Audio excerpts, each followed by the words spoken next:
Welcome, everyone. You've got the D449 OA exam coming up, and you want to fully prepare for it. Well, we're going to help you with it. Our website has D449 OA questions and answers, and it won't cost you a thing. OA exams are tough, so everything from guides to practice questions is free. In this video, we will cover questions from psychotic disorders, mood stabilization, substance withdrawal, therapeutic communication, psychotropic pharmacology. So, let's get started. 1. A patient with schizophrenia has been admitted and is actively hearing voices that others cannot hear. The nurse needs to respond therapeutically. Which nursing action best demonstrates appropriate care when a patient is experiencing auditory hallucinations during an inpatient psychiatric admission? A. Tell the patient the voices are imaginary. B. Ask the patient to describe the voices. C. Acknowledge the experience without reinforcing it. D. Redirect the patient to watch television.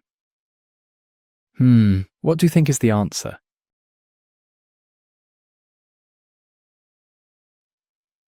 Correct. Answer: C. Acknowledge the experience without reinforcing it. Explanation: Option C is correct because nurses should always present reality and acknowledge what the patient perceives without arguing or labelling the voices, which maintains trust and supports therapeutic communication. Option A is incorrect because telling a patient the voices are imaginary dismisses their experience, damages therapeutic rapport, and goes against the principle of never arguing with hallucinations. Option B is incorrect because asking for detailed descriptions of voices can reinforce the hallucination experience rather than redirecting the patient towards reality-based interactions and grounding techniques. Option D is incorrect because simply redirecting to television does not address the hallucination therapeutically and avoids the opportunity to present reality and build a trusting nurse-patient relationship. Alright, let's break down the core concept behind this question, because therapeutic communication with patients experiencing hallucinations is something you absolutely need to master. When a patient with schizophrenia tells you that they are hearing voices, those voices are completely real to them. That is the key thing to internalize. The correct response here is to acknowledge the experience without reinforcing it. You might say something like, "I understand you are hearing something that is distressing to you." That approach does two things at once. It validates the patient's experience so they feel heard, and it avoids arguing about whether the voices are real. Now let's look at why the other options fall apart. Telling a patient the voices are imaginary is dismissive. It damages trust instantly, and you lose any therapeutic rapport you had. Asking the patient to describe the voices in detail might seem caring, but it actually reinforces the hallucination by giving it more attention and mental space. Redirecting the patient to watch television is avoidance, plain and simple. It skips the chance to present reality and connect with the patient on a therapeutic level. Here's a WGU D449 OA exam tip for you. When you see a question about responding to hallucinations, the answer almost always involves acknowledging without reinforcing.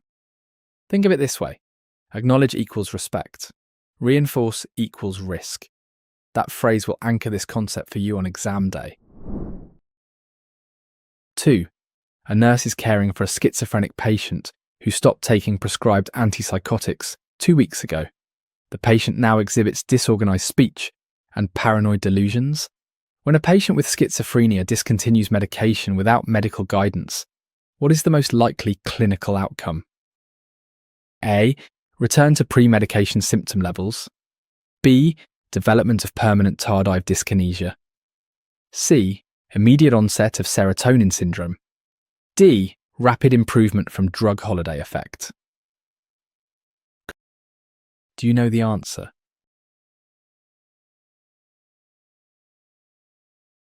Correct answer: A. Return to pre-medication symptom levels. Explanation: Option A is correct because when patients with schizophrenia stop their antipsychotic medications, they typically revert to their pre-medication state with increased positive and negative symptoms, including mania. Option B is incorrect because tardive dyskinesia is a side effect that develops from prolonged use of antipsychotics, not from stopping the medication, and it is more common with first-generation drugs. Option C is incorrect because serotonin syndrome is associated with serotonergic medications like SSRIs and SNRIs, not with antipsychotic discontinuation, which primarily affects dopamine pathways in the brain.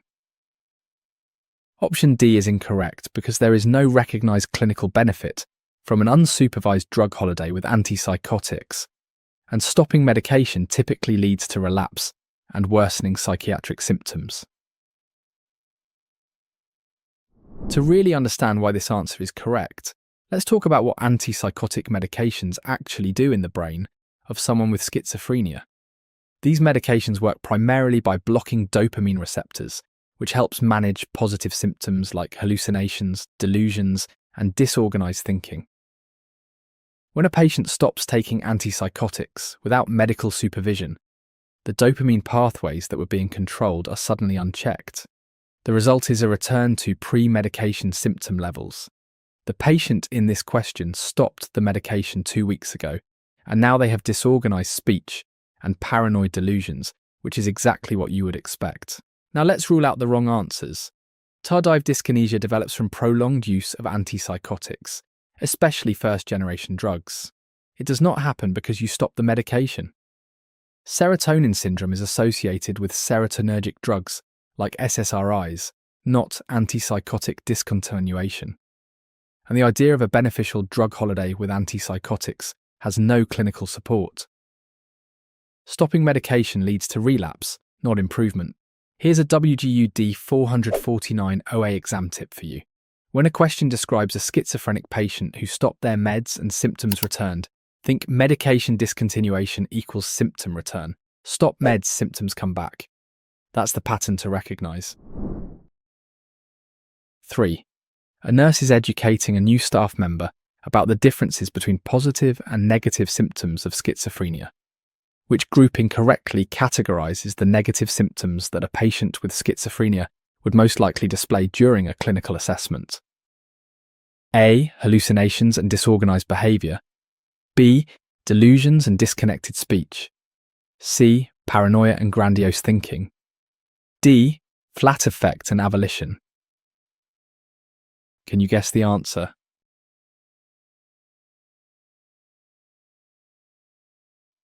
Correct answer, D.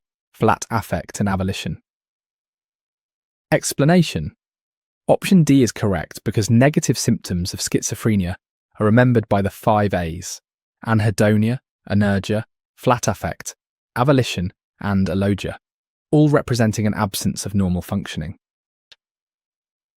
Option A is incorrect because hallucinations and disorganized behavior are classified as positive symptoms of schizophrenia, meaning they represent an excess or distortion of normal brain functions and perceptions. Option B is incorrect because delusions and disconnected speech are positive symptoms of schizophrenia, often remembered by the D's mnemonic, including dreaming up sounds and objects and disorganized patterns. Option C is incorrect because paranoia and grandiose thinking are forms of delusions, which fall under the positive symptom category, not the negative symptom grouping associated with functional deficits. This is a critical concept for the exam, so let's dig into the difference between positive and negative symptoms of schizophrenia. These terms trip people up because positive does not mean good and negative does not mean bad. Positive symptoms are things that are added to a person's experience that should not be there, like hallucinations, delusions, and disorganized speech. Negative symptoms are things that are taken away from normal functioning.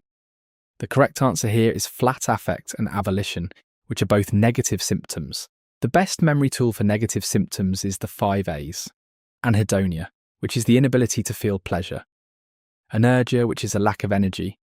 Flat affect, which means showing no emotional expression. Avolition, which is having no motivation to do anything. And alogia, which is poverty of speech. all 5 represent something missing from normal behaviour.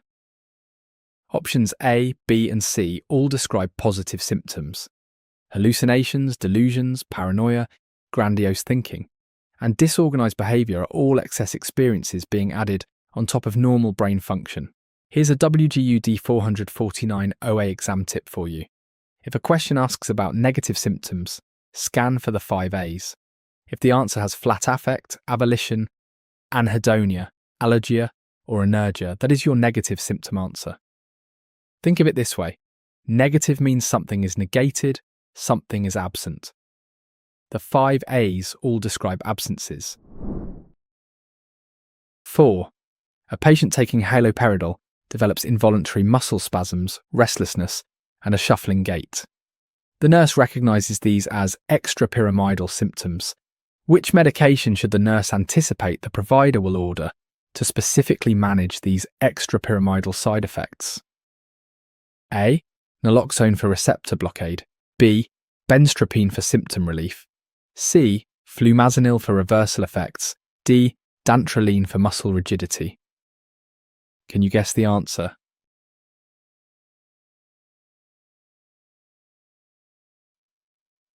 Correct answer: B. Benztropine for symptom relief. Explanation: Option B is correct because benztropine is an anticholinergic medication, specifically used to treat extrapyramidal symptoms by restoring the balance between dopamine and acetylcholine in the brain regions controlling movement. Option A is incorrect because naloxone is an opioid antagonist used to reverse opioid overdoses and respiratory depression, and it has no therapeutic effect on extrapyramidal symptoms caused by antipsychotics. Option C is incorrect because flumazenil is the antidote for benzodiazepine overdose, not a treatment for extrapyramidal symptoms, and it works by blocking benzodiazepine receptor sites specifically. Option D is incorrect because dantrolene is used to treat neuroleptic malignant syndrome, which is a separate and more severe reaction to antipsychotics characterized by high fever and severe muscle rigidity. Let's explore the theory behind these medications to see why benztropine is the correct answer. The patient is taking haloperidol, which is a first-generation antipsychotic. These drugs block dopamine receptors to control psychotic symptoms, but that dopamine blockade also affects the motor control centers of the brain. This creates a neurotransmitter imbalance where acetylcholine becomes relatively overactive compared to dopamine. The result is extrapyramidal symptoms, involuntary muscle spasms, restlessness, and that shuffling gait described in the question. Benztropine is an anticholinergic medication. It works by blocking the excess acetylcholine activity, which restores balance between dopamine and acetylcholine in the motor pathways. Now, the other options each have a very specific and different purpose. Naloxone reverses opioid overdoses. It has zero effect on movement disorders. Flumazenil is the antidote for benzodiazepine overdose. And dantrolene treats neuroleptic malignant syndrome, which is a separate, more severe, life-threatening reaction to antipsychotics involving high fever and extreme muscle rigidity. Here's a WGU D449 OA exam tip for you. When a question describes EPS symptoms like tremors, rigidity, or restlessness in a patient taking antipsychotics, the treatment is benztropine. Remember this pairing: EPS equals benztropine, extrapyramidal, benztropine. Lock that connection in. 5. A nurse is planning the care environment for a newly admitted patient experiencing active psychosis with visual hallucinations and paranoid thinking. Which environmental modification should the nurse prioritise to best support the safety and recovery of this patient? A. Providing a low-stimulation structured setting. B. Encouraging group activity participation immediately. C. Placing the patient near the nursing station window. D. Allowing unrestricted visitor access for comfort. Can you guess the answer?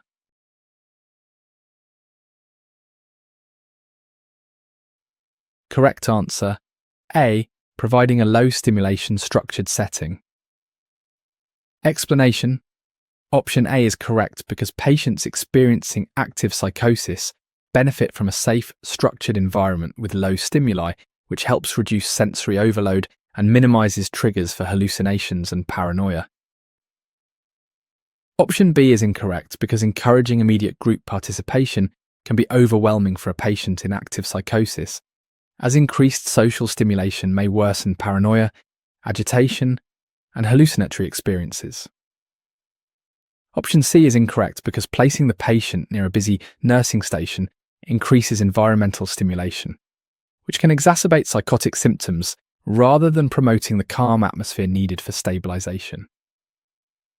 Option D is incorrect because unrestricted visitor access removes the structured environment needed during active psychosis, potentially introducing unpredictable stimuli that could escalate paranoia and agitation levels significantly. Now let's talk about environmental management during active psychosis, because this comes up repeatedly on exams. When a patient is experiencing visual hallucinations and paranoid thinking, their brain is already in a state of sensory overload. Every stimulus in the environment, whether it is noise, bright lights, other patients moving around, or visitors coming and going, can become a trigger for more hallucinations or can feed into paranoid beliefs. That is why the correct answer is providing a low stimulation structured setting. A calm, quiet, predictable environment reduces the number of sensory inputs the brain has to process, which helps the patient stabilize. Encouraging immediate group participation is the opposite of what this patient needs. More people means more stimulation, more paranoid thinking, and more agitation. Placing the patient near a busy nursing station increases environmental noise and activity, and unrestricted visitor access removes the structure and predictability that a psychotic patient desperately needs for stabilization. Here's a WGU D449 OA exam tip for you. Anytime a question mentions active psychosis, look for the answer that decreases stimulation. Low stimulation equals safety during psychosis. Think of it this way. Psychosis means the brain is already overwhelmed, so the environment needs to calm things down, not add more. 6. An adolescent patient has been started on an SSRI for major depression. The nurse is providing discharge education to the family. What is the most critical safety concern the nurse must communicate to caregivers during the first few weeks of SSRI treatment in this age group? A. Risk of serotonin syndrome only. B. Potential for severe weight gain. C. Likelihood of immediate symptom relief. D. Increased risk of suicidal thoughts. Do you know the answer?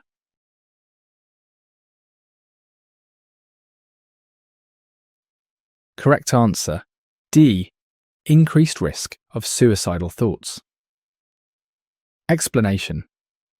Option D is correct because SSRIs carry an increased risk of suicidal thoughts and behaviours, particularly in adolescents and young adults, especially within the first few weeks of starting medication therapy.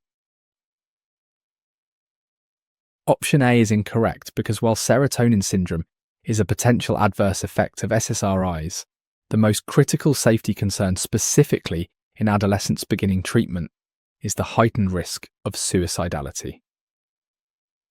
Option B is incorrect because although weight gain can occur with SSRIs, it is not the most critical or immediate safety concern compared to the risk of self-harm during the early treatment period.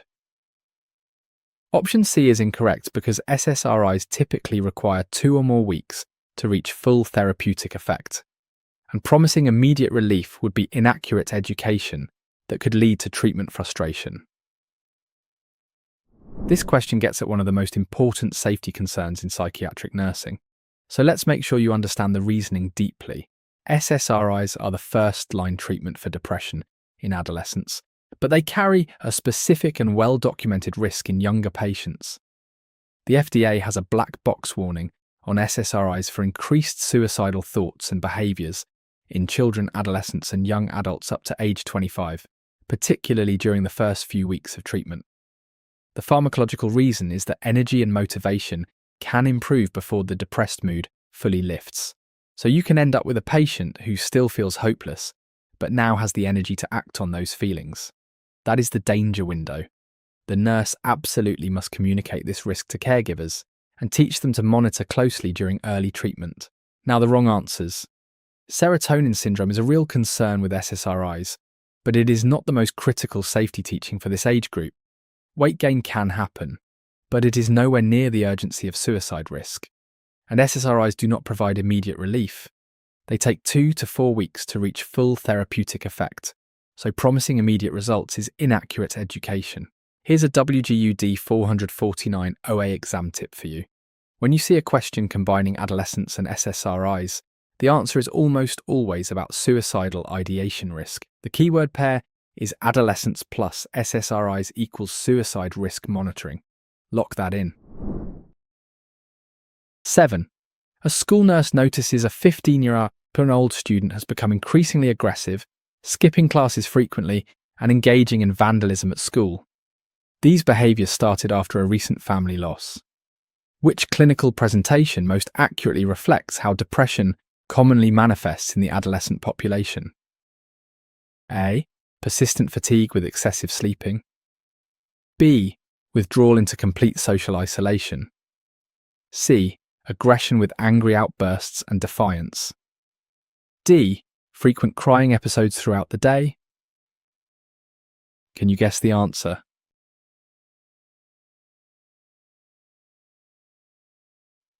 Correct answer, C. Aggression with angry outbursts and defiance. Explanation. Option C is correct because adolescents with depression often present differently from adults, commonly displaying aggression, anger, behavioural outbursts, vandalism and skipping class rather than typical sadness and withdrawal. Option A is incorrect because while fatigue and sleep changes can accompany adolescent depression, the hallmark presentation in this age group is behavioural acting out, aggression, and defiance rather than passive symptoms. Option B is incorrect because complete social isolation, while possible in depressed adolescents, is not the most characteristic presentation, since teens more commonly externalise through anger, aggression, and rule-breaking behaviours. Option D is incorrect because frequent crying is more commonly associated with adult depression presentations, while adolescents typically express depressive symptoms through irritability, hostility, and disruptive behavioural changes. Let's get into something that catches a lot of students off guard. Depression in adolescents does not look like depression in adults. Adults typically present with sadness, crying, withdrawal, and fatigue. Teenagers are a different story. In the adolescent population, depression frequently manifests as aggression, irritability, angry outbursts, defiance, vandalism, and skipping school. The student in this question became aggressive and started vandalising after a family loss, which is a textbook adolescent depression presentation. The brain of a teenager processes emotional pain differently. Instead of turning inward with sadness, adolescents often externalise that pain through behaviour. They act out because they do not yet have the emotional vocabulary or coping mechanisms to process grief and hopelessness the way an adult might. That is why recognising aggression as a mask for depression is so important in this age group. The other options describe symptoms that can occur in depressed teens, but they are not the hallmark presentation. Fatigue with excessive sleeping, social isolation, and frequent crying are more aligned with adult depression patterns. Here's a WGU D449 OA exam tip for you. When a question asks about adolescent depression, look for acting out behaviours, not typical adult sadness. Teens externalise. Think of this memory hook. Teen depression equals anger out, not sadness in. 8. A nurse is assessing a depressed patient who reports improved mood and increased energy after 2 weeks on antidepressants. The patient begins talking about giving away personal belongings. Why does this specific combination of changes actually heighten the concern for suicide risk? A. Energy returns before mood fully stabilises. B. The medication has completely stopped working. C. The patient is experiencing serotonin syndrome. D. Giving away items shows improved coping skills. What do you think is the answer? Correct answer. A. Energy returns before mood fully stabilizes. Explanation. Option A is correct because antidepressants often restore energy before fully improving mood, which can give a still depressed patient the physical motivation and capability to carry out a suicidal plan. Option B is incorrect because the described scenario actually suggests the medication is beginning to work by restoring energy levels. Not that it has failed, making this a particularly dangerous transitional period. Option C is incorrect because the symptoms described do not match serotonin syndrome, which presents with agitation, fever, diaphoresis, and tremors rather than improved mood, combined with concerning behavioural changes. Option D is incorrect because giving away personal belongings is a well-recognised warning sign of suicidal intent, not a healthy coping mechanism, and should always prompt immediate further assessment and intervention. This question tests one of the most dangerous periods in depression treatment, and getting this concept wrong on the exam or in real life can have serious consequences. When a depressed patient starts antidepressants, here is what happens pharmacologically. The medication begins restoring energy and physical motivation before it fully lifts the depressed mood. That means you can have a patient who now has the physical drive to get out of bed and take action, but their emotional state is still stuck in hopelessness and despair. This is the highest risk window for suicide. The patient in this scenario is reporting improved mood and increased energy, which sounds positive on the surface. But then they start giving away personal belongings, which is one of the most recognised warning signs of suicidal intent. The combination of returning energy plus unresolved hopelessness plus giving away possessions screams imminent suicide risk. The other options miss the mark entirely. The medication has not stopped working. It is actually starting to work, which is what makes this period dangerous. The symptoms do not match serotonin syndrome, which presents with agitation, fever, and tremors. And giving away belongings is never a sign of improved coping.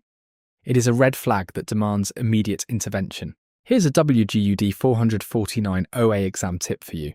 Energy before mood is the danger phrase. When you see a patient who suddenly has energy but's giving things away, your alarm bells should go off. Energy returns first, mood lags behind. That gap is where the danger lives. 9.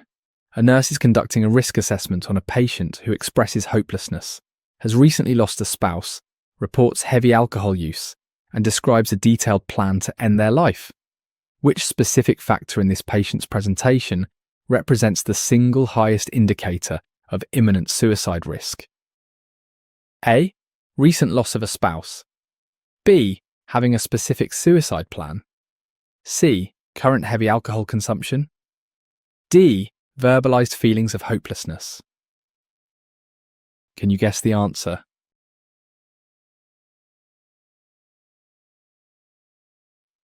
Correct answer. B. Having a specific suicide plan. Explanation.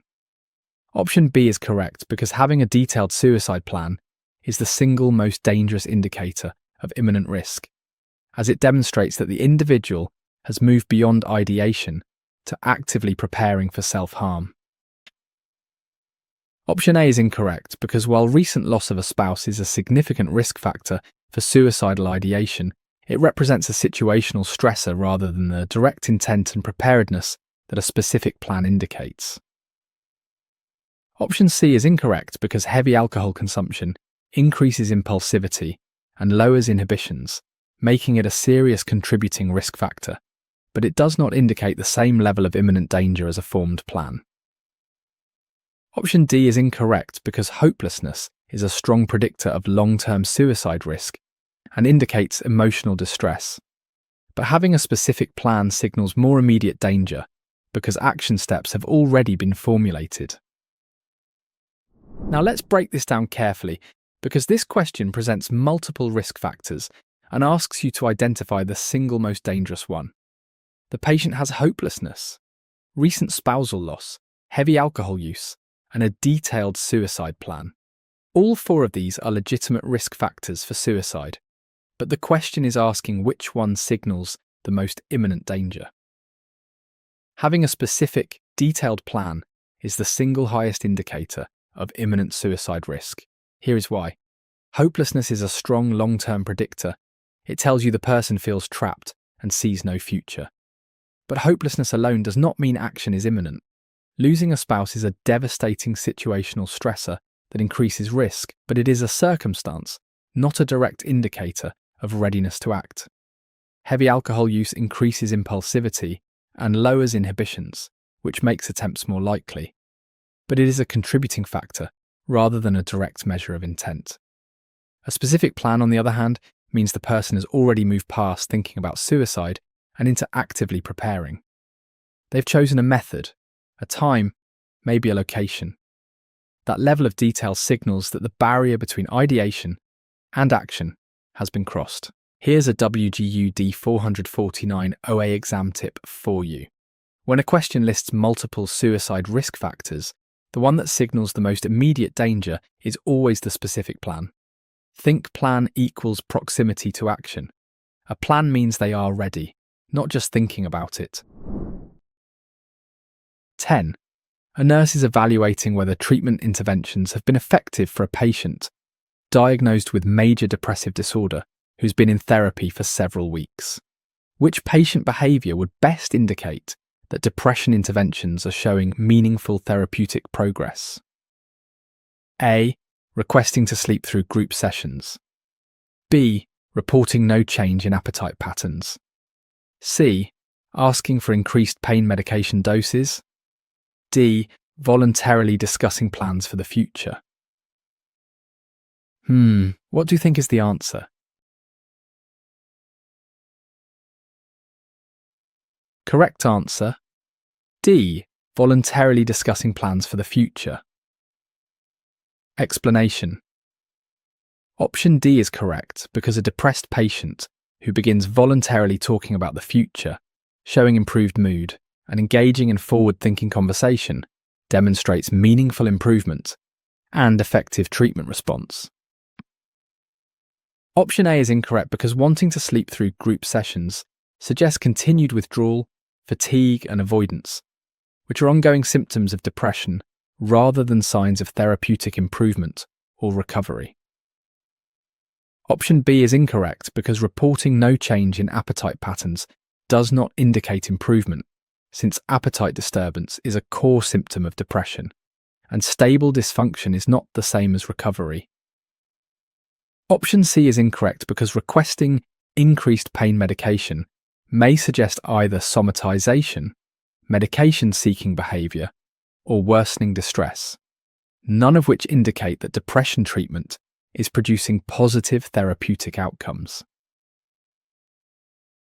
Let's talk about how you actually measure whether depression treatment is working, because the exam will test your ability to recognise real progress versus stagnation. The correct answer here is that the patient voluntarily discusses plans for the future. This matters because one of the core features of depression is hopelessness, which means the patient cannot see a future worth living for.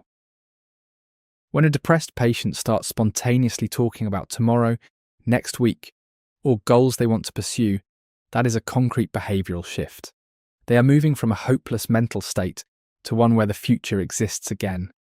That is real therapeutic progress. Now look at the wrong answers and understand why they fail. Wanting to sleep through group sessions is not progress. That is avoidance, fatigue, and withdrawal, which are all active depression symptoms. No change in appetite sounds neutral, but appetite disturbance is a core symptom of depression, so unchanged dysfunction is not the same as recovery.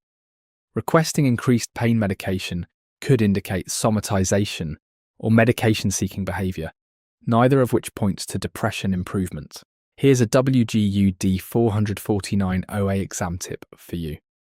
When a question asks about signs of depression improvement, the answer will involve future-oriented thinking or voluntary engagement.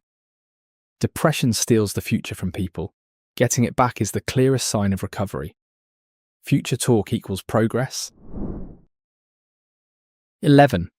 A patient admitted for alcohol detoxification begins exhibiting tachycardia, profuse sweating, tremors, and visual hallucinations approximately 60 hours after the last reported drink. The nurse recognises this clinical picture. What is the priority nursing concern when a patient develops delirium tremens during alcohol withdrawal? A. Monitoring cardiac and respiratory function. B. Administering thiamine supplements orally. C. Beginning a high-protein meal plan. D. Encouraging ambulation for restlessness. What do you think is the answer? Correct answer, A. Monitoring cardiac and respiratory function. Explanation. Option A is correct because delirium tremens causes dangerous autonomic hyperactivity, including tachycardia, hypertension, fever, and potential seizures, making continuous cardiac and respiratory monitoring the highest nursing priority intervention. Option B is incorrect because while thiamine administration is important for preventing Wernicke's encephalopathy in alcohol withdrawal patients, it is not the immediate priority of monitoring vital organ function during active delirium tremens. Option C is incorrect because initiating a high-protein meal plan addresses long-term nutritional needs but does not address the acute, life-threatening cardiovascular and neurological instability present during delirium tremens crisis. Option D is incorrect because encouraging ambulation during delirium tremens is unsafe due to seizure risk, altered mental status, and hemodynamic instability, and could result in falls or serious patient injury. This question is about one of the most dangerous complications in all of substance abuse nursing, so pay close attention. Delirium tremens, or DTs, typically appears 48 to 72 hours after the last drink in a chronic alcohol user.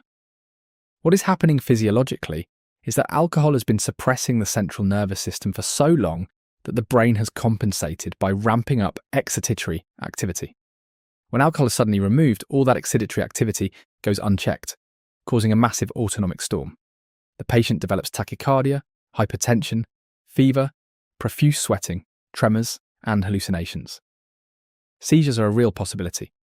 The priority nursing concern is monitoring cardiac and respiratory function because the autonomic hyperactivity can cause fatal cardiac arrhythmias and respiratory failure. This is a life-threatening emergency. The other options have their place but are not the priority during active DTs. Thiamine supplements are important for preventing Wernicke encephalopathy in alcohol-dependent patients, but that is a secondary concern when the patient's heart could stop. A high-protein meal plan addresses long-term nutritional deficits, not the acute crisis. And encouraging ambulation during DTs is outright dangerous because the patient is at risk for seizures and falls. Here's a WGU D449 OA exam tip for you. Delirium tremens equals cardiac monitoring as the top priority. The autonomic storm is what kills. Think DTs equals danger to the ticker. Cardiac first, everything else second. 12. A nurse is caring for a patient in alcohol withdrawal who becomes severely agitated and begins experiencing hallucinations despite receiving oral diazepam. The patient's condition is rapidly deteriorating with increasing autonomic instability. Which medication change should the nurse anticipate when oral benzodiazepine therapy fails to control severe alcohol withdrawal delirium? A. Switch to oral phenobarbital immediately. B. Administer intramuscular naloxone. C. Transition to intravenous lorazepam. D. Begin oral chlorpromazine therapy. Do you know the answer?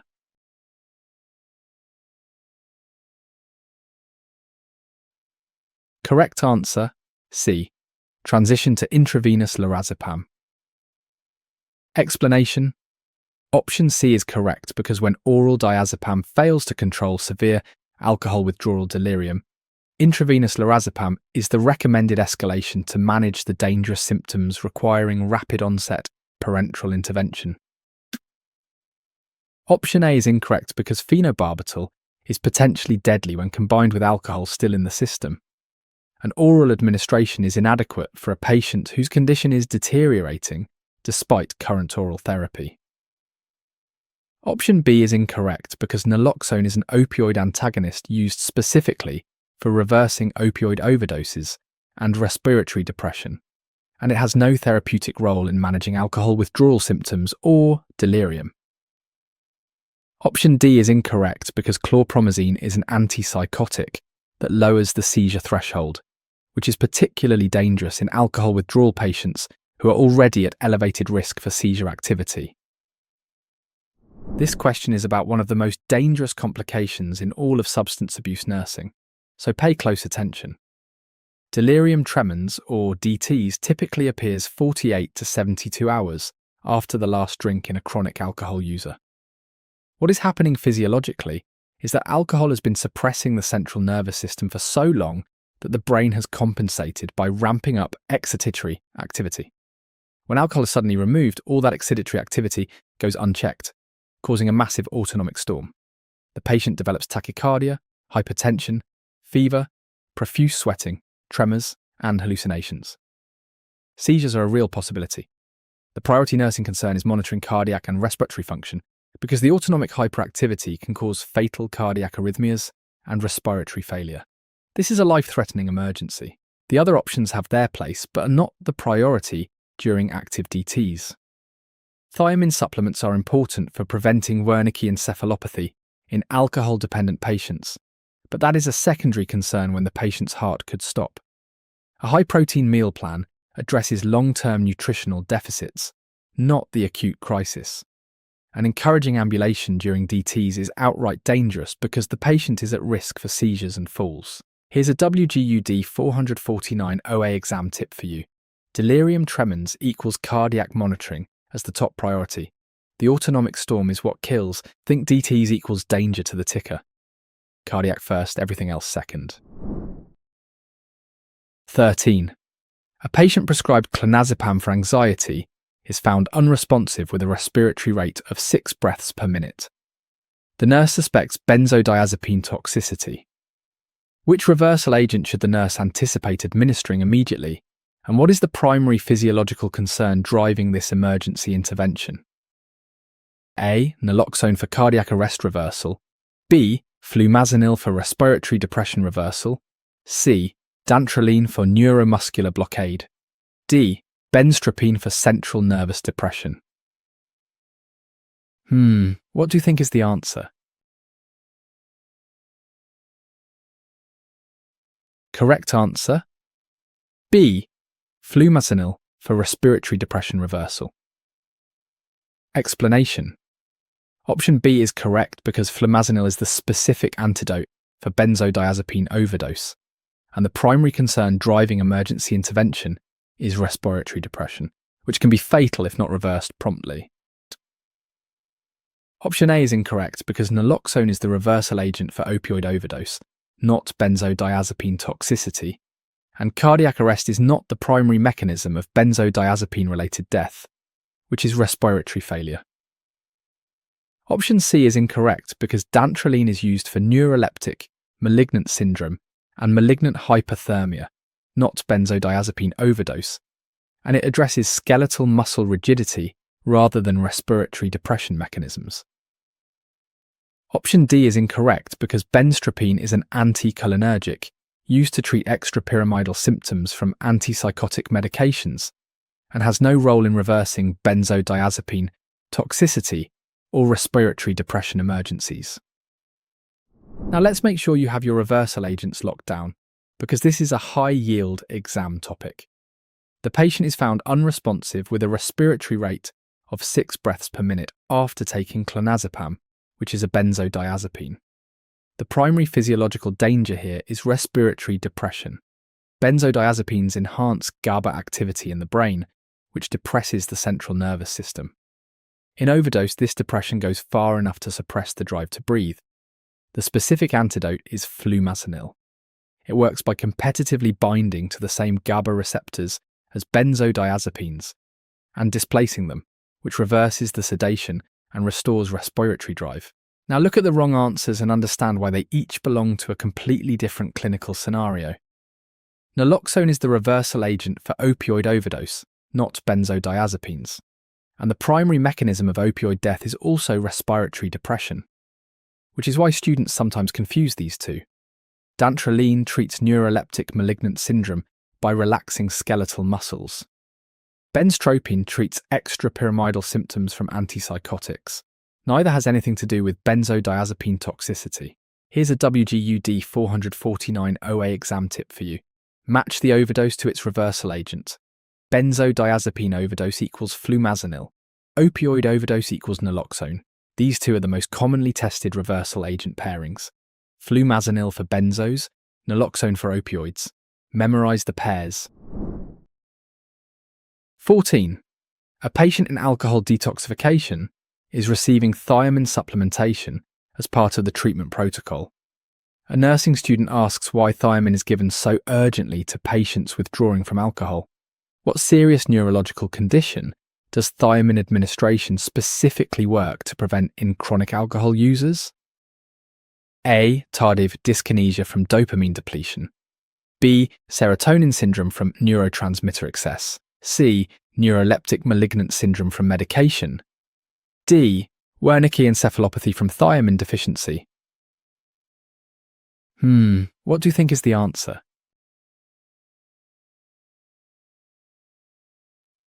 Correct answer. D. Wernicke encephalopathy from thiamine deficiency. Explanation. Option D is correct because chronic alcohol users are commonly deficient in thiamine, and urgent supplementation prevents Wernicke encephalopathy, which can progress to the irreversible Korsakoff syndrome if left untreated. Option A is incorrect because tardive dyskinesia results from long-term use of dopamine-blocking antipsychotic medications and is unrelated to alcohol withdrawal or thiamine deficiency in chronic alcohol users. Option B is incorrect because serotonin syndrome is caused by excessive serotonergic activity from medications, not from alcohol withdrawal or nutritional deficiencies associated with alcoholism. Option C is incorrect because neuroleptic malignant syndrome is a rare life-threatening reaction to antipsychotic medications involving severe muscle rigidity and hypothermia and is unrelated to alcohol withdrawal treatment. This is a nutrition and neurology crossover question, and it comes up frequently. Chronic alcohol users are almost universally deficient in thiamine, also known as vitamin B1. Alcohol interferes with thiamine absorption in the gut and depletes the body's stored reserves over time. When thiamine levels drop critically low, the brain starts to suffer. The specific condition that thiamine supplementation prevents is Wernicke encephalopathy. Wernicke encephalopathy presents with a classic triad: confusion, ataxia, which is unsteady gait and balance problems, and ophthalmoplegia, which is abnormal eye movements. If Wernicke encephalopathy is not treated urgently with thiamine, it can progress to Korsakoff syndrome, which involves permanent, irreversible memory damage. That's why thiamine is given so aggressively and urgently during alcohol detoxification. It is not optional, it is neuroprotective. The wrong answers all describe conditions caused by medications, not nutritional deficiencies. Tardive dyskinesia comes from long-term antipsychotic use. Serotonin syndrome comes from excess serotonergic drugs. Neuroleptic malignant syndrome is a severe reaction to antipsychotics. None of these have any connection to thiamine or alcohol withdrawal. Here's a WGU D449 OA exam tip for you. Alcohol withdrawal plus thiamine equals Wernicke prevention. If the question mentions thiamine and alcohol, the answer is Wernicke encephalopathy. And remember the progression. Wernicke is reversible with treatment, Korsakoff is not. Wernicke leads to Korsakoff if you miss it. 15. A nurse is discharging a patient who has been prescribed a short-term benzodiazepine for acute anxiety management following a traumatic event. The patient asks why they cannot simply stop the medication whenever they feel better. What is the most important teaching point about benzodiazepine discontinuation? A. Abrupt cessation can trigger dangerous withdrawal.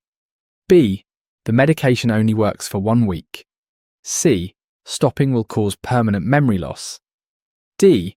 Withdrawal only occurs with intravenous forms. What do you think is the answer? Correct answer. A. Abrupt cessation can trigger dangerous withdrawal. Explanation. Option A is correct because benzodiazepines must never be discontinued abruptly, as sudden cessation can trigger dangerous withdrawal symptoms including seizures, and tapering under medical supervision is always required. Option B is incorrect because benzodiazepines are prescribed for short-term use, but their duration varies based on clinical need, and the 1-week timeframe is not an accurate or standard pharmacological guideline. Option C is incorrect because while benzodiazepines can cause amnesia as a side effect during use, stopping the medication does not cause permanent memory loss, and this would be inaccurate patient education. Option D is incorrect because withdrawal can occur with all forms of benzodiazepines regardless of the route of administration, including oral formulations, and is related to physical dependence that develops over time. Let's get into benzodiazepine safety, because this is a concept that has real clinical weight. Benzodiazepines work by enhancing GABA activity in the brain, producing a calming sedative effect. Over time, even with short-term use, the brain adapts to the presence of the medication and develops physical dependence. This is why abrupt cessation of benzodiazepines is dangerous. When you suddenly remove the drug, the brain's inhibitory system loses the extra GABA support it has come to rely on, and excitatory activity rebounds. This can trigger withdrawal symptoms ranging from anxiety and insomnia to the most dangerous outcome, seizures. That is why benzodiazepines must always be tapered gradually under medical supervision. The patient in this question is asking why they cannot just stop when they feel better, and the answer is that their brain has physically adapted, and stopping cold carries a seizure risk. The wrong answers are all factually inaccurate. Benzodiazepines are not limited to 1 week of effectiveness. Stopping them does not cause permanent memory loss, and withdrawal occurs with all forms of benzodiazepines, regardless of the route, whether oral, intravenous or intramuscular. Here's a WGU D449 OA exam tip for you. Never abruptly stop benzodiazepines. The keyword trigger on the exam is abrupt cessation plus benzodiazepines equals seizure risk. Think of it as benzo plus cold turkey equals seizures. Always taper. 16.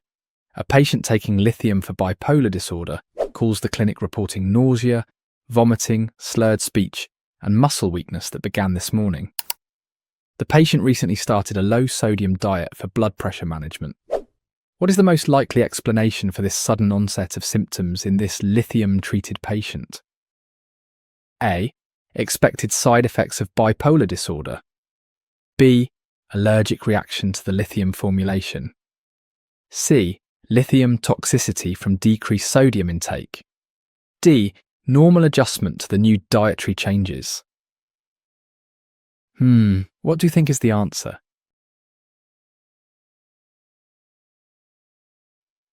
Correct answer. C. Lithium toxicity from decreased sodium intake. Explanation. Option C is correct, because decreased sodium intake causes the body to retain lithium instead of excreting it, leading to elevated lithium blood levels and toxicity symptoms, including nausea, vomiting, and slurred speech. Option A is incorrect because nausea, vomiting, slurred speech, and muscle weakness are not expected manifestations of bipolar disorder itself, but rather indicate a medication-related adverse reaction requiring immediate attention. Option B is incorrect because the symptoms described match the classic early presentation of lithium toxicity, not an allergic reaction, which would typically present with rash, hives, itching, or anaphylactic symptoms. Option D is incorrect because these symptoms are not a normal adjustment to dietary changes and represent a dangerous drug-diet interaction that requires immediate medical evaluation and likely lithium level assessment. This question connects two concepts that the exam loves to pair together: lithium therapy and sodium balance. Lithium is a unique psychiatric medication because it is a salt, and the body handles it through the same renal pathways as sodium. Here is the critical relationship. When sodium levels in the body drop, the kidneys try to compensate by reabsorbing more sodium, but because lithium and sodium travel through the same channels, the kidneys also reabsorb more lithium along with it. The result is a dangerous buildup of lithium in the blood, leading to toxicity. The patient in this question recently started a low-sodium diet for blood pressure, and now they are experiencing nausea, vomiting, slurred speech, and muscle weakness. That is a textbook presentation of lithium toxicity triggered by decreased sodium intake. The wrong answers do not fit the clinical picture. These symptoms are not expected manifestations of bipolar disorder itself. They do not match an allergic reaction, which would present with rash, hives, or anaphylaxis. And this is not a normal dietary adjustment. It is a dangerous drug-diet interaction. Here's a WGU D449 OA exam tip for you. Lithium and sodium have an inverse relationship. Low sodium equals high lithium. When you see a lithium patient who changed their diet or became dehydrated, immediately think toxicity. Low sodium, high lithium. That is the pair. 17. A nurse is reviewing laboratory results for a patient on lithium therapy. The lithium level is 1.7 milliequivalents per litre. The patient is presenting with coarse hand tremors, persistent vomiting, and confusion.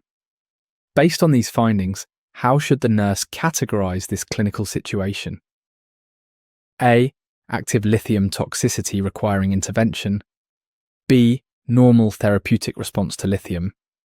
C. Mild side effects needing continued monitoring. D. Subtherapeutic levels needing dose increase.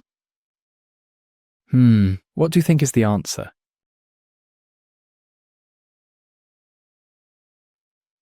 Correct answer. A. Active lithium toxicity requiring intervention. Explanation. Option A is correct because the therapeutic range for lithium is 0.6 to 1.2 milliequivalents per litre, and a level of 1.7 exceeds the toxicity threshold of 1.5, requiring immediate intervention. Option B is incorrect because coarse hand tremors, persistent vomiting, and confusion at this elevated level are advanced toxicity signs, not normal therapeutic responses, and they indicate dangerous lithium accumulation in the body. Option C is incorrect because while fine hand tremors and mild nausea can be common side effects at therapeutic levels, coarse tremors and confusion at a supratherapeutic level represent toxicity that demands urgent medical action.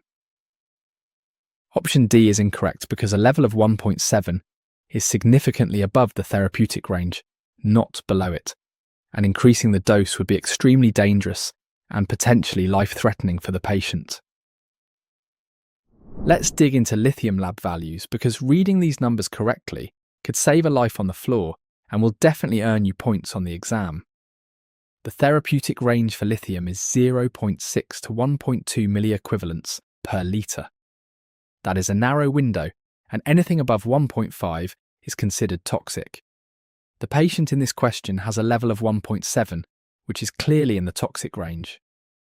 Combined with the clinical presentation of coarse hand tremors, persistent vomiting and confusion, this is active lithium toxicity requiring immediate intervention. Now, it is important to distinguish between normal side effects and toxicity signs. At therapeutic levels, patients can experience fine hand tremors and mild nausea. Those are expected and generally tolerable, but when you see coarse tremors, persistent gastrointestinal upset, and altered mental status like confusion, you have crossed the line from side effects into toxicity. The wrong answers all misinterpret the data. This is not a normal therapeutic response when the level exceeds the therapeutic range. Mild side effects do not include confusion and coarse tremors at supratherapeutic levels, and calling this subtherapeutic, requiring a dose increase, would be potentially lethal. Here's a WGU D449 OA exam tip for you. Memorize the lithium therapeutic range. 0.6 to 1.2 is therapeutic. Above 1.5 is toxic. When you see a level above 1.5 with coarse tremors and confusion, the answer is always toxicity. Think of it as fine tremors equals fine, coarse tremors equals crisis. 18. A nurse is educating a patient newly prescribed lithium about maintaining safety while taking the medication long term. The patient enjoys running outdoors and asks about exercise precautions. What essential patient teaching should the nurse provide regarding hydration and electrolyte management while taking lithium? A. Restrict all fluid intake to 1 litre. B. Eliminate all physical activity permanently. C. Take extra lithium doses after sweating. D. Maintain adequate fluid and sodium intake. Can you guess the answer?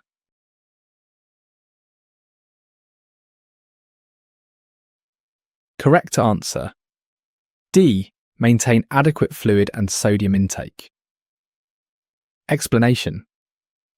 Option D is correct because adequate fluid and sodium intake is essential while taking lithium, as dehydration and sodium depletion from sweating during exercise can cause lithium levels to rise dangerously in the blood.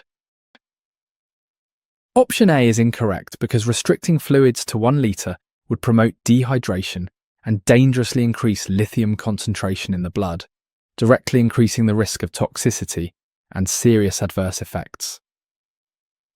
Option B is incorrect because permanent elimination of physical activity is unnecessary and unrealistic, and patients can safely exercise with proper hydration, sodium intake, and awareness of overheating and excessive fluid loss.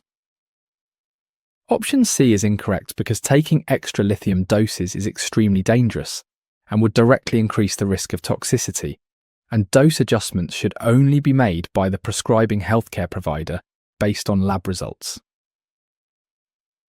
This question builds on the lithium-sodium relationship we covered earlier, now from a patient education angle. The patient enjoys running outdoors, and the nurse needs to teach them how to stay safe while exercising on lithium. The core teaching point is to maintain adequate fluid and sodium intake. When you exercise, especially outdoors in warm weather, you sweat.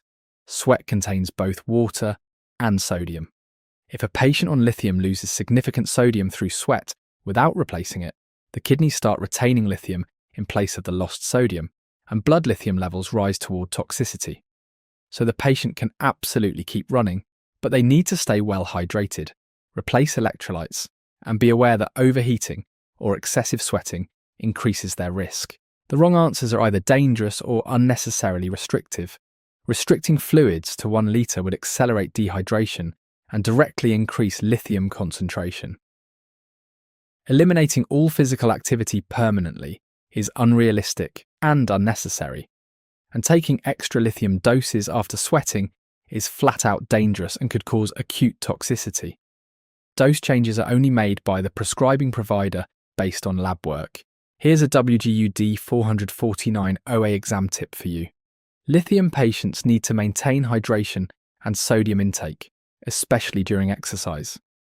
The recall hook is simple: sweat it out, drink it back, keep sodium steady. That is the patient teaching formula for lithium and exercise.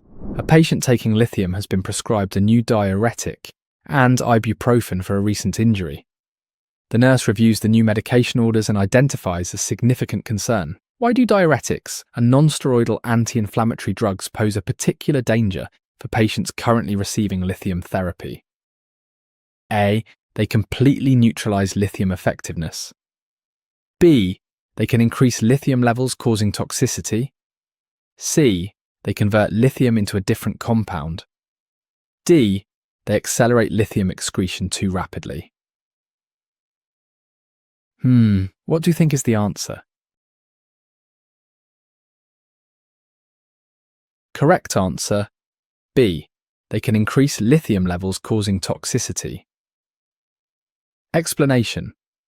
Option B is correct because both diuretics and non-steroidal anti-inflammatory drugs are known to interact with lithium by reducing renal clearance, which causes lithium to accumulate in the body and increases the risk of reaching toxic levels.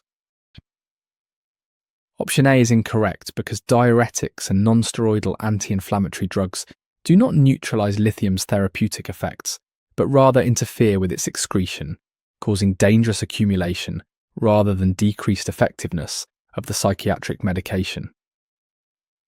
Option C is incorrect because diuretics and non-steroidal anti-inflammatory drugs do not chemically convert lithium into another compound, and the interaction involves changes in renal handling and excretion rates rather than any chemical transformation process. Option D is incorrect because the danger is the opposite of accelerated excretion, as these medications actually slow lithium elimination from the kidneys, leading to accumulation and increased blood levels above the therapeutic range.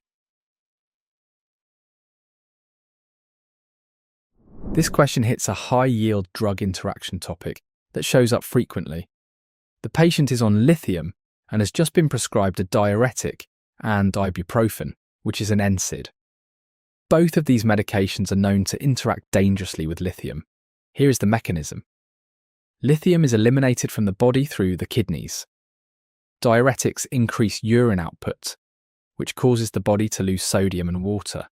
When sodium drops, the kidneys compensate by reabsorbing more lithium, which raises blood levels. NSAIDs like ibuprofen reduce blood flow to the kidneys, which decreases the kidney's ability to clear lithium from the body. The result from both drug classes is the same.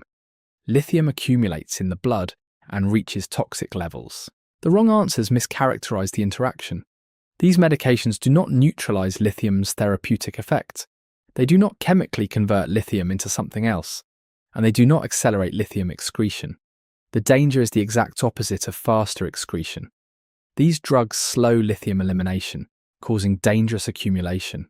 Here's a WGU D449 OA exam tip for you.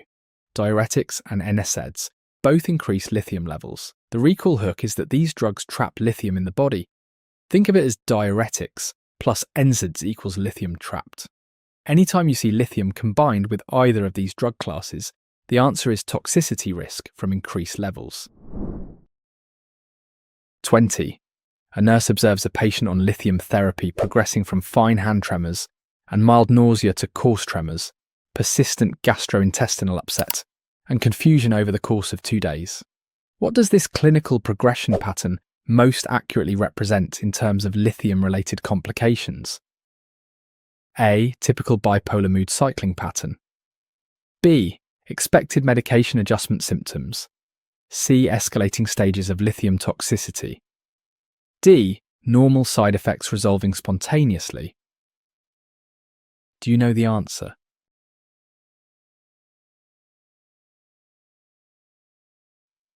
Correct answer, C. Escalating stages of lithium toxicity. Explanation. Option C is correct because lithium toxicity progresses from early signs like nausea and fine tremors to advanced signs including coarse tremors, confusion, and persistent gastrointestinal upset, indicating worsening accumulation over time. Option A is incorrect because the symptoms described are physical and neurological manifestations of medication toxicity, not mood cycling patterns that would present with alternating episodes of mania and depression.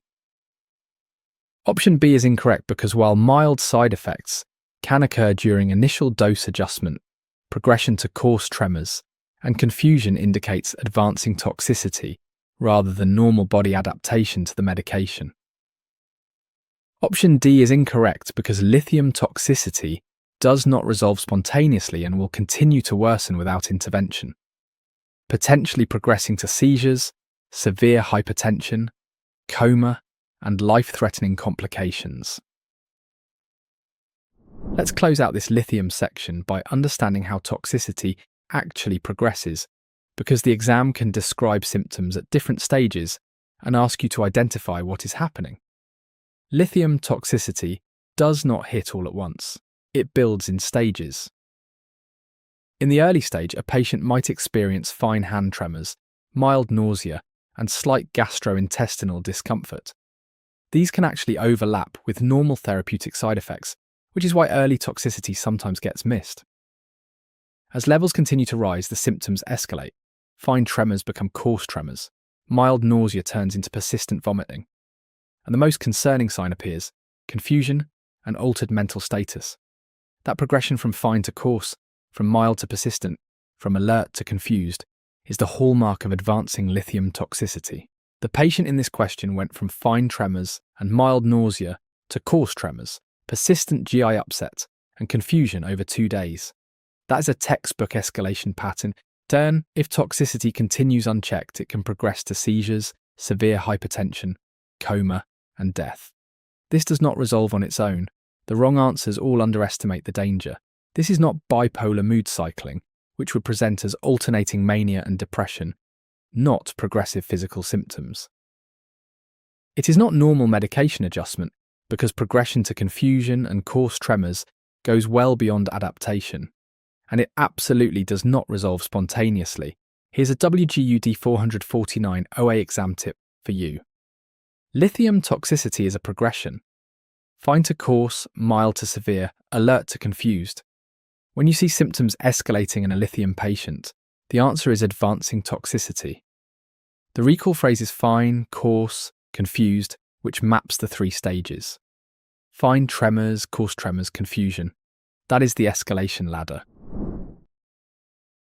21. A nurse is explaining the difference between first-generation and second-generation antipsychotics to a patient newly diagnosed with schizophrenia. The patient asks why one type might be preferred over another.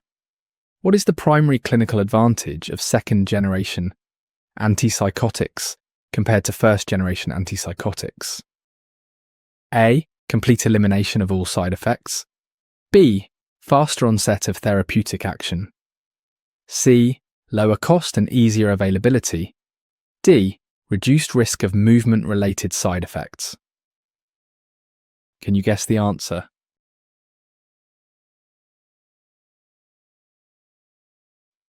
Correct answer, D. Reduced risk of movement-related side effects. Explanation. Option D is correct because second-generation atypical antipsychotics carry a significantly decreased risk of extrapyramidal symptoms, tardive dyskinesia, and neuroleptic malignant syndrome compared to first-generation typical antipsychotics.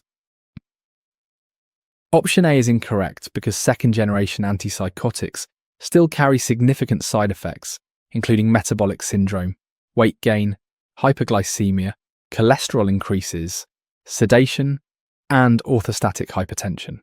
Just different ones. Option B is incorrect because there is no significant difference in onset time between first and second generation antipsychotics, and the primary distinction is the side effect profile rather than how quickly they begin working. Option C is incorrect because second generation antipsychotics are often more expensive than first generation medications, and cost is not the clinical reason for preferring one class over the other in treatment decisions. Let's compare first generation and second generation antipsychotics because this distinction shows up on exams constantly. First generation antipsychotics, also called typical antipsychotics, include drugs like haloperidol and chlorpromazine. They work primarily by blocking dopamine receptors. The problem is that this dopamine blockade does not just affect the brain areas causing psychotic symptoms. It also hits the motor control pathways, which is why first-generation drugs carry a high risk of extrapyramidal symptoms, tardive dyskinesia, and neuroleptic malignant syndrome. Second-generation antipsychotics, also called atypical antipsychotics, include drugs like risperidone, olanzapine, and clozapine. Their primary clinical advantage is a significantly reduced risk of these movement-related side effects. They still work on dopamine, but they also affect serotonin receptors, which gives them a broader and somewhat gentler mechanism. Now, second-generation drugs are not side effect-free. They come with their own set of problems, primarily metabolic syndrome, which includes weight gain, hyperglycemia, and cholesterol increases. They also do not work faster than first-generation drugs, and they tend to be more expensive. But the reason clinicians often prefer them is that movement-related side effect profile. Here's a WGU D449 OA exam tip for you. First generation equals movement side effects. Second generation equals metabolic side effects. That is the trade-off, movement versus metabolism. When a question asks about the advantage of second generation, the answer is reduced EPS and movement disorders. 22. A patient taking clozapine develops a fever, sore throat, and extreme fatigue. Laboratory work reveals a dangerously low white blood cell count. The nurse recognizes this as a known serious adverse effect of this specific medication. What potentially life-threatening side effect unique to clozapine requires regular blood monitoring? A. Agranulocytosis with severe infection risk. B. Tardive dyskinesia with involuntary movements. C. Serotonin syndrome with autonomic instability. D. Lithium toxicity with renal complications. What do you think is the answer?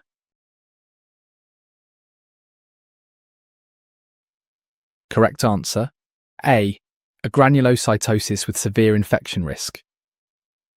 Explanation.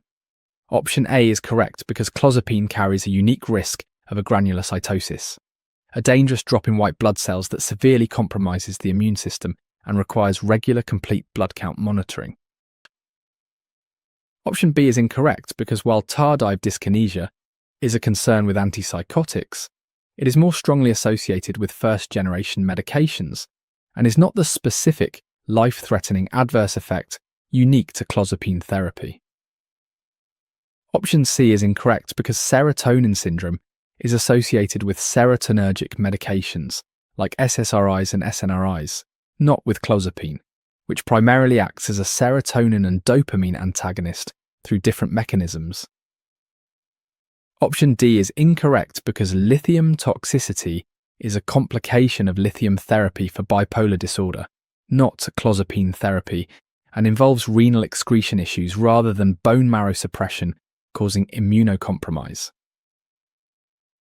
This question is about clozapine, and it stands out because clozapine has a unique and potentially fatal side effect that no other antipsychotic carries. That side effect is agranulocytosis. Agranulocytosis is a dangerous drop in white blood cells, specifically granulocytes, which are the immune cells your body relies on to fight infections. When granulocyte counts crash, the patient becomes severely immunocompromised. A simple cold could turn into a life-threatening infection. The patient in this question presents with fever, sore throat, and extreme fatigue, which are all signs that the immune system is failing. Lab work confirms a dangerously low white blood cell count. That is textbook agranulocytosis.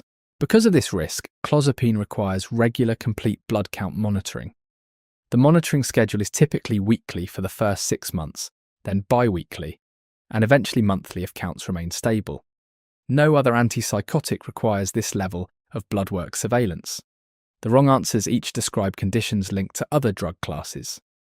Tardive dyskinesia is more associated with first-generation antipsychotics. Serotonin syndrome comes from serotonergic medications like SSRIs. And lithium toxicity is a complication of lithium therapy, not clozapine. Here's a WGU D449 OA exam tip for you. Clozapine equals agranulocytosis equals regular blood monitoring. That is the trio. If you see clozapine on the exam, your brain should immediately go to white blood cell counts. Clozapine, agranulocytosis, CBC monitoring. Lock that triplet in. 23. A nurse is assessing a patient taking a second-generation antipsychotic who has gained 15 pounds in 2 months. The patient also reports increased thirst and frequent urination. The nurse identifies these changes as consistent with a known complication.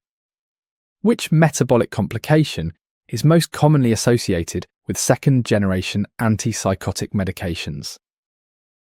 A. Severe dehydration from fluid restriction. B. Hypothyroidism from thyroid suppression. C. Metabolic syndrome with hyperglycemia risk. D. Iron deficiency from medication interactions.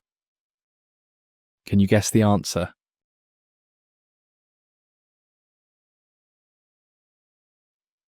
Correct answer, C. Metabolic syndrome with hyperglycemia risk. Explanation. Option C is correct because second-generation antipsychotics are strongly associated with metabolic syndrome, which includes weight gain, hyperglycemia, increased cholesterol, and increased thirst and urination, indicating blood sugar changes. Option A is incorrect because severe dehydration from fluid restriction is not a recognized side effect of second-generation antipsychotics, and the symptoms described point to metabolic changes rather than fluid balance problems. Option B is incorrect because hypothyroidism is associated with lithium therapy rather than second-generation antipsychotics. and the weight gain and blood sugar changes described here are characteristic of metabolic syndrome. Option D is incorrect because iron deficiency from medication interactions is not a recognized complication of second-generation antipsychotics, and the presenting symptoms are far more consistent with metabolic syndrome indicators. Building on what we just covered about second-generation antipsychotics, this question zooms in on their most common metabolic complication. The patient has gained 15 pounds in 2 months, reports increased thirst, and has frequent urination. That combination of weight gain, polydipsia, and polyuria is a red flag for metabolic syndrome with hyperglycemia risk. Second-generation antipsychotics are strongly associated with metabolic syndrome. The mechanism involves the drug's effect on insulin sensitivity, lipid metabolism, and appetite regulation. Patients on these medications can develop weight gain, elevated blood glucose, increased cholesterol, and increased triglycerides. The increased thirst and frequent urination specifically point toward blood sugar changes, which could signal the development of diabetes. This is why patients on second-generation antipsychotics need regular metabolic monitoring, including fasting glucose, lipid panels, and weight checks. The wrong answers miss the mark. Severe dehydration from fluid restriction is not a recognized side effect. Hypothyroidism is associated with lithium, not atypical antipsychotics. And iron deficiency from medication interactions does not fit this drug class or this symptom profile. Here's a WGU D449 OA exam tip for you. Second-generation antipsychotics equal metabolic syndrome, weight gain plus blood sugar changes plus cholesterol elevation. When you see weight gain and increased thirst in a patient on an atypical antipsychotic, the answer is metabolic syndrome. Think atypical equals metabolic trouble.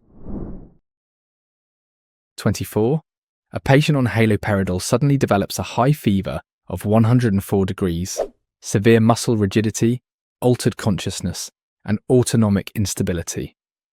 The nurse suspects neuroleptic malignant syndrome. Which medication should the nurse anticipate being ordered to treat this life-threatening emergency? A. Benztropine for anticholinergic effects. B. Dantrolene for severe muscle rigidity. C. Flumazenil for consciousness restoration. D. Thiamine for neurological stabilization. Can you guess the answer?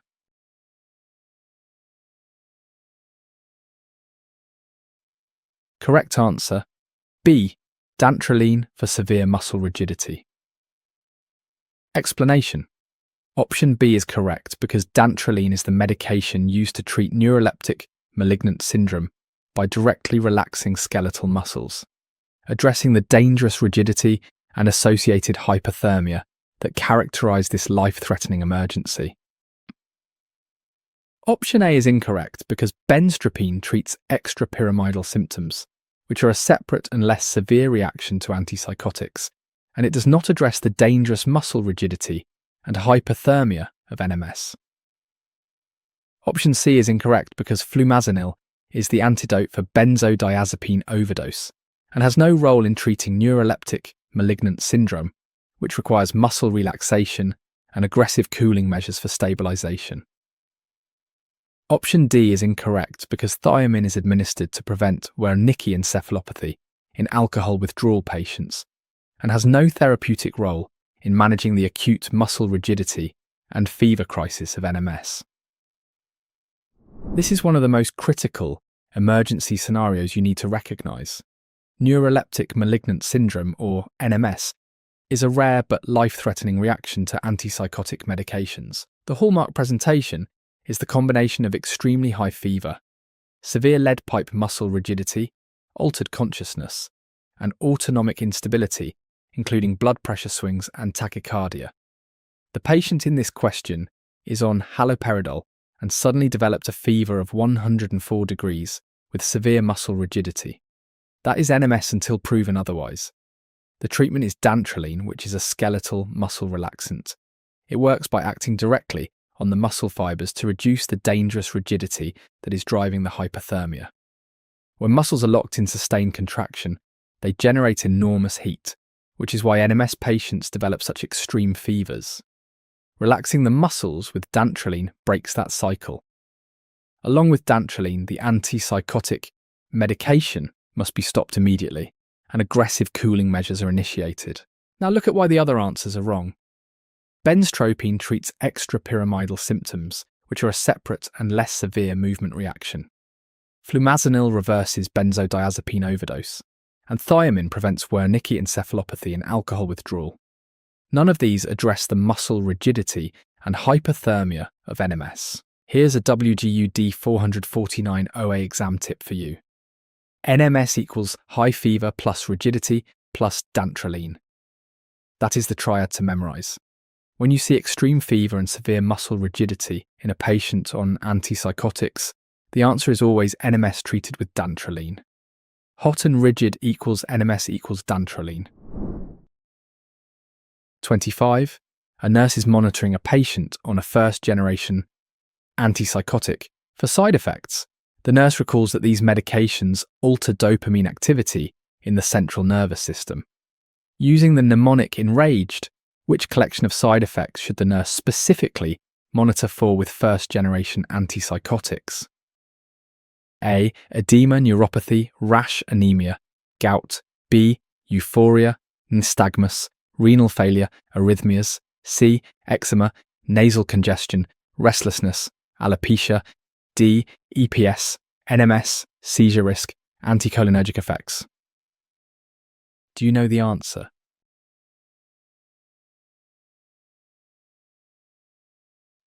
Correct answer, D.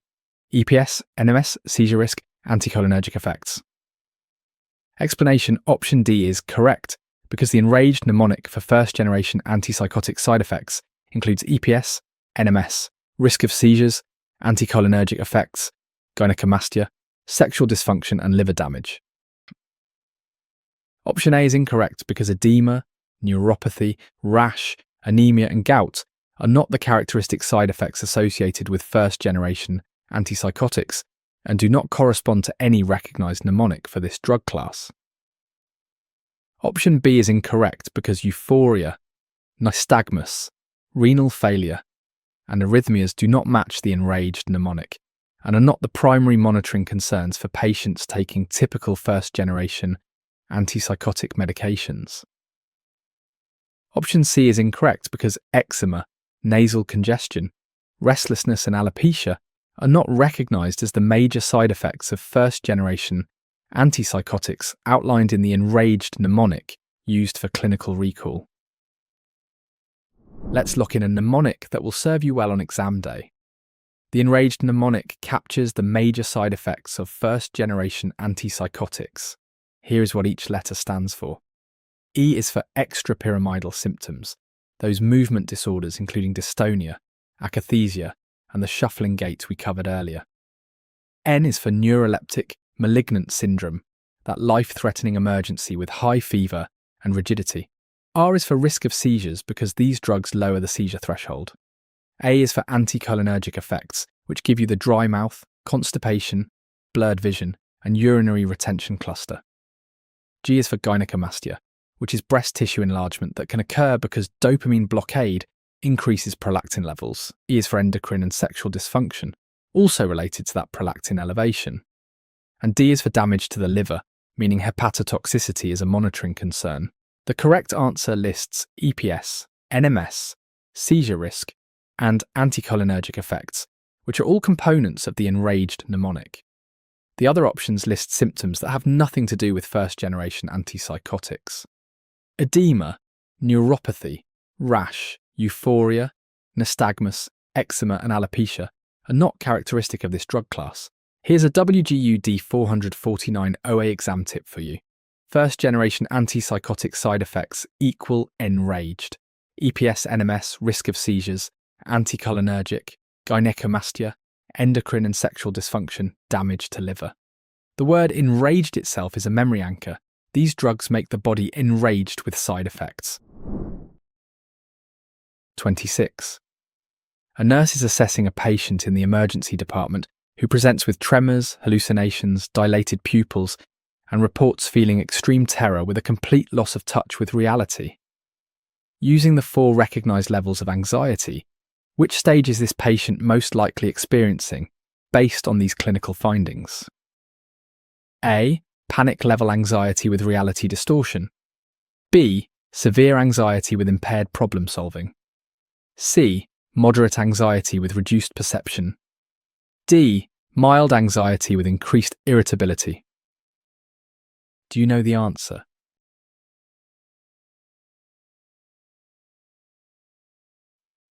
Correct answer. A. Panic level anxiety with reality distortion. Explanation. Option A is correct because the lethal mnemonic for panic anxiety includes loss of touch with reality, extreme fright, tremors, hallucinations, abdominal distress, and large dilated pupils, all matching this presentation.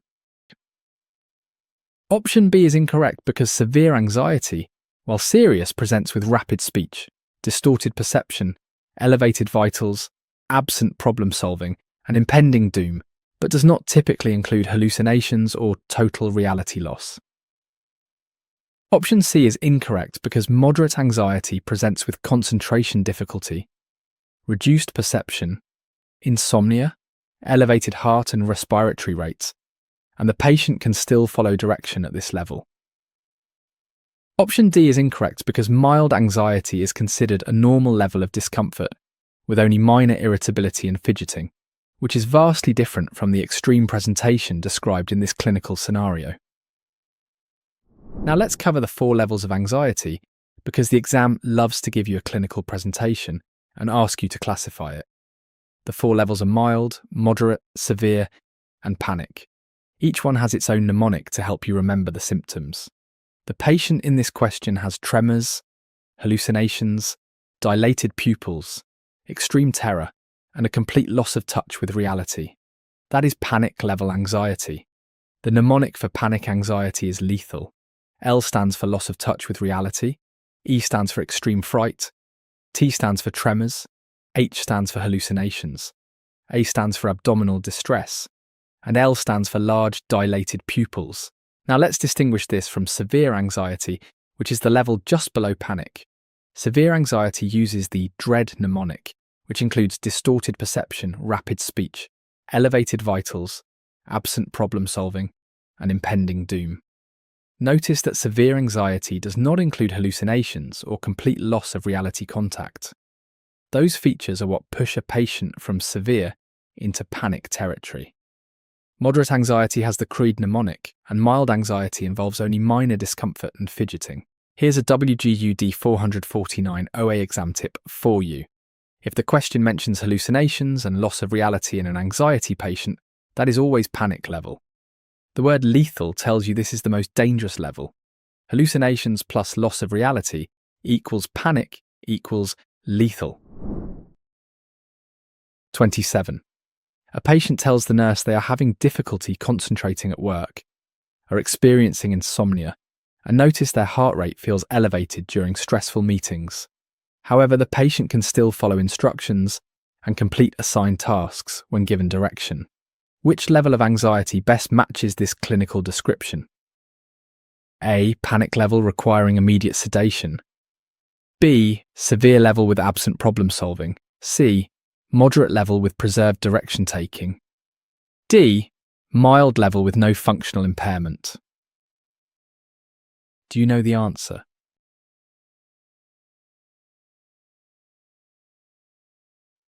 Correct answer, C. Moderate level with preserved direction taking. Explanation. Option C is correct because the Creed mnemonic for moderate anxiety includes concentration difficulty, reduced perception, insomnia, elevated heart and respiratory rates, and the ability to still take direction from others. Option A is incorrect because panic level anxiety involves complete loss of touch with reality, extreme terror, hallucinations and tremors, which is far more severe than the functional impairment described in this scenario. Option B is incorrect because severe anxiety involves absent learning and problem solving, rapid speech, distorted perception, and a sense of impending doom, which are more debilitating than what this patient describes.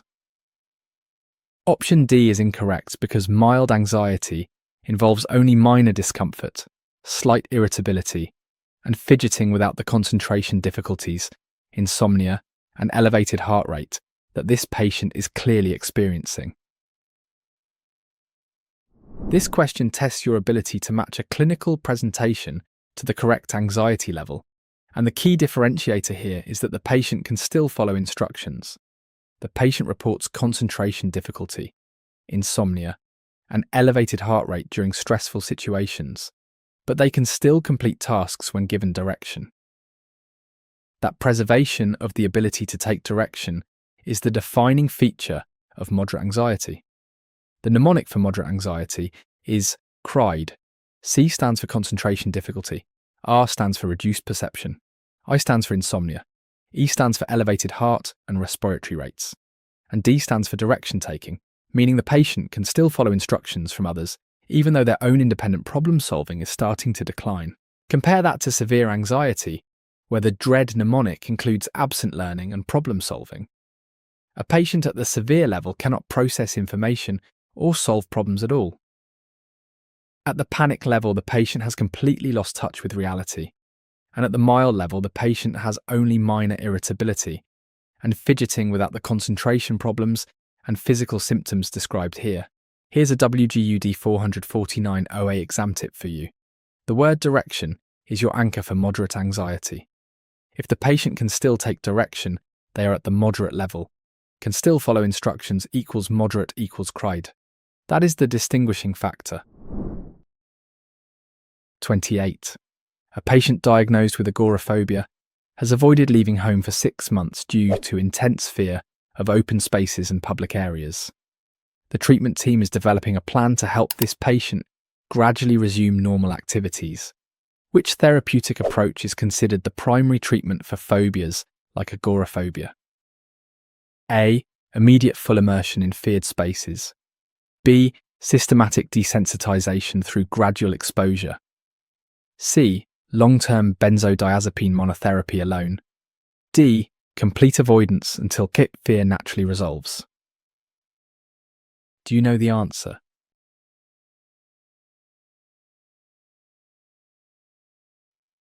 Correct answer. B. Systematic desensitization through gradual exposure. Explanation.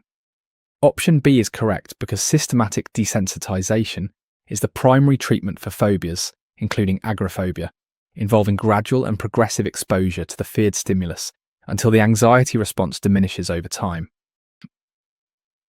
Option A is incorrect because immediate full immersion, known as flooding, can be traumatic and counterproductive for many patients, and is not the standard first-line approach recommended for treating phobias like agoraphobia. Option C is incorrect because long-term benzodiazepine therapy alone does not address the underlying fear and is inappropriate since benzodiazepines are intended for short-term use only due to dependence risk. Option D is incorrect because complete avoidance reinforces and worsens phobic behavior over time by preventing the patient from learning that the feared stimulus is not actually dangerous through corrective experiences. This question covers the gold standard treatment for phobias, and it is one of those concepts that once you understand the logic, you will never get it wrong. The patient has agoraphobia and has not left home in 6 months. The correct treatment approach is systematic desensitization through gradual exposure. Here is how it works. The therapist creates an anxiety hierarchy, which is a ranked list from least to most anxiety-provoking situations. For an agoraphobic patient, that might start with opening the front door, then stepping onto the porch, then walking to the mailbox, then walking to the end of the street, and eventually going to a public place. At each step, the patient practices relaxation techniques until the anxiety at that level diminishes. Only then do they move to the next step. This gradual approach retrains the brain's fear response over time. Now, the wrong answers each have problems. Immediate full immersion, also known as flooding, throws the patient into the full feared situation at once, which can be traumatic and counterproductive. Long-term benzodiazepine therapy alone masks symptoms without addressing the underlying fear. and benzos carry dependence risks. And complete avoidance is the worst option because it actually reinforces and strengthens the phobia over time. Avoidance teaches the brain that the feared situation really is dangerous. Here's a WGU D449 OA exam tip for you. Phobia treatment equals systematic desensitization equals gradual exposure. The keywords are gradual and progressive. If an answer option mentions gradual exposure or step-by-step desensitization, that is your phobia treatment answer. Gradual equals gold standard. 29. A nurse is leading a group therapy session and notices one participant has begun speaking rapidly, expressing feelings of impending doom, and appears unable to process information or solve simple problems being discussed in the group. Which anxiety level and appropriate nursing action are best matched to this situation? A. Moderate anxiety requiring verbal redirection. B. Mild anxiety requiring simple reassurance. C. Panic anxiety requiring immediate isolation. D. Severe anxiety requiring a calm, safe environment. Do you know the answer?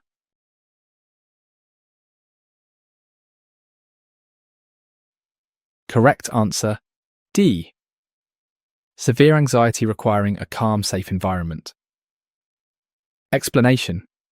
Option D is correct because the dread mnemonic for severe anxiety includes distorted perception, rapid speech, elevated vitals, absent learning and problem solving, and impending doom, all requiring a calm and safe environment. Option A is incorrect because moderate anxiety still allows the patient to take direction and maintain some concentration, while this patient demonstrates absent problem solving and rapid speech, indicating a more advanced anxiety level. Option B is incorrect because mild anxiety presents with only minor irritability and fidgeting, and the symptoms described here including rapid speech, impending doom, and inability to process information far exceed mild classification. Option C is incorrect because while the symptoms are serious, this presentation matches severe anxiety rather than panic, which would include hallucinations, tremors, loss of reality contact, and extreme terror beyond what is described. This question asks you to both identify an anxiety level and match it to the appropriate nursing action. The patient in group therapy is speaking rapidly, expressing feelings of impending doom, and cannot process information or solve problems. Let's match this to the correct level using the mnemonics. Rapid speech, impending doom, and absent problem solving are all part of the dread mnemonic for severe anxiety. D stands for distorted perception, R stands for rapid speech, E stands for elevated vitals, A stands for absent learning and problem solving, and D stands for doom, that sense of impending catastrophe. The appropriate nursing action for severe anxiety is to provide a calm, safe environment and stay with the patient. You cannot teach, lecture, or give complex instructions at this level because the patient literally cannot process them. Moderate anxiety would still allow the patient to take direction and maintain some concentration, which this patient clearly cannot do. Mild anxiety would show only minor fidgeting and irritability, and panic-level anxiety would include hallucinations, tremors, and complete loss of reality contact, which are not described here. Here's a WGU D449 OA exam tip for you. Rapid speech plus impending doom plus absent problem solving equals severe anxiety equals dread. The nursing action is to provide calm and safety. You cannot reason with severe anxiety, you can only create safety around it. 30. A nursing student asks about the key difference between severe anxiety and panic-level anxiety when assessing patients. Both levels involve elevated vital signs and significant distress. Which distinguishing clinical feature most clearly separates panic-level anxiety from severe anxiety? A. Complete loss of contact with reality. B. Presence of elevated heart rate. C. Inability to follow basic instructions. D. Feelings of impending doom. Do you know the answer?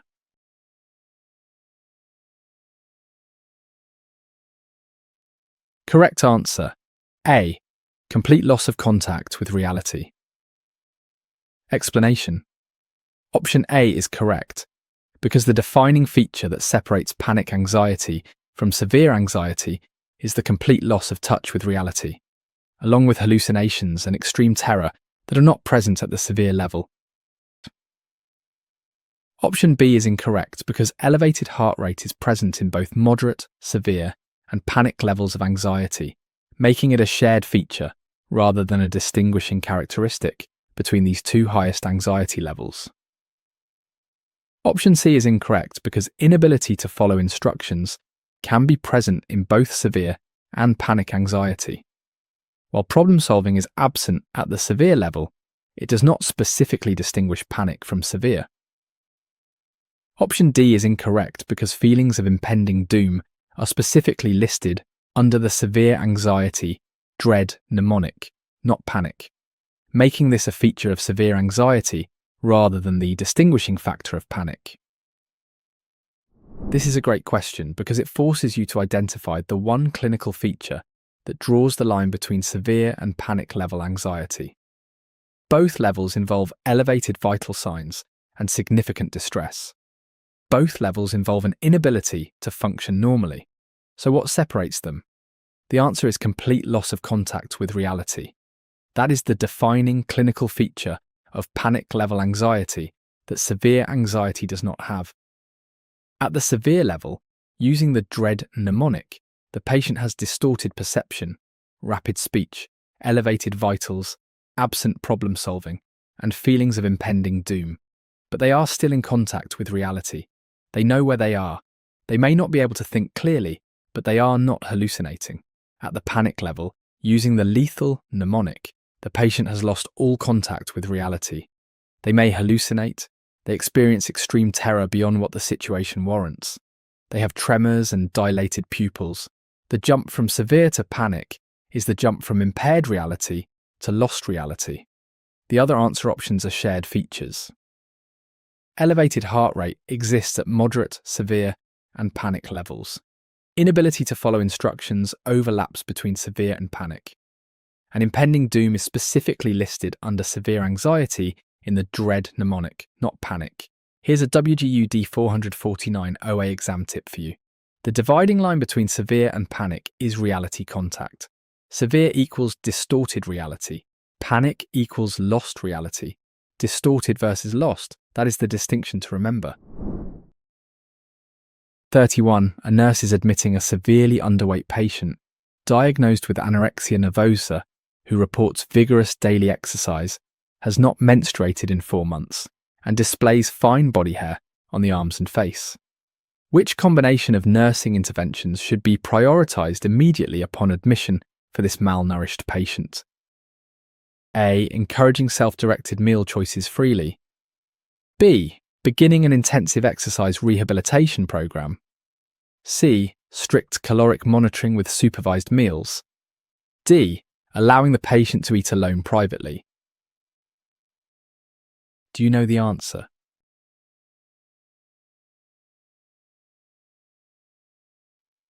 Correct answer, C. Strict caloric monitoring with supervised meals. Explanation. Option C is correct because anorexia patients admitted for malnutrition require strict recording of protein and caloric intake, one-on-one supervision during meals, and the nurse must remain with the client during and 1 hour after each meal.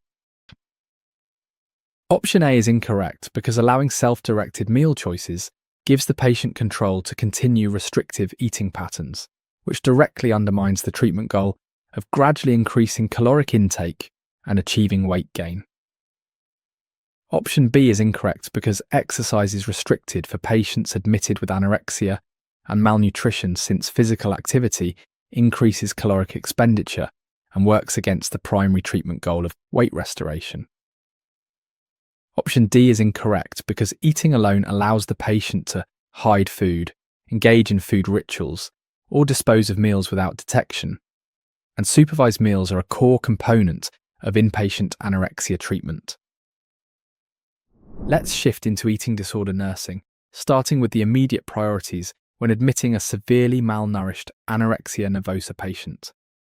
The patient in this question has all the classic signs: severely underweight, vigorous daily exercise. Amenorrhea for 4 months, and lanugo, which is that fine body hair the body grows in response to malnutrition in an attempt to conserve heat. The correct answer is strict caloric monitoring with supervised meals. Here's why this is the absolute priority. The patient's relationship with food is the central problem. They have been restricting intake, over-exercising, and their body is shutting down non-essential functions like menstruation. On admission, the treatment team needs to take control of the nutritional intake.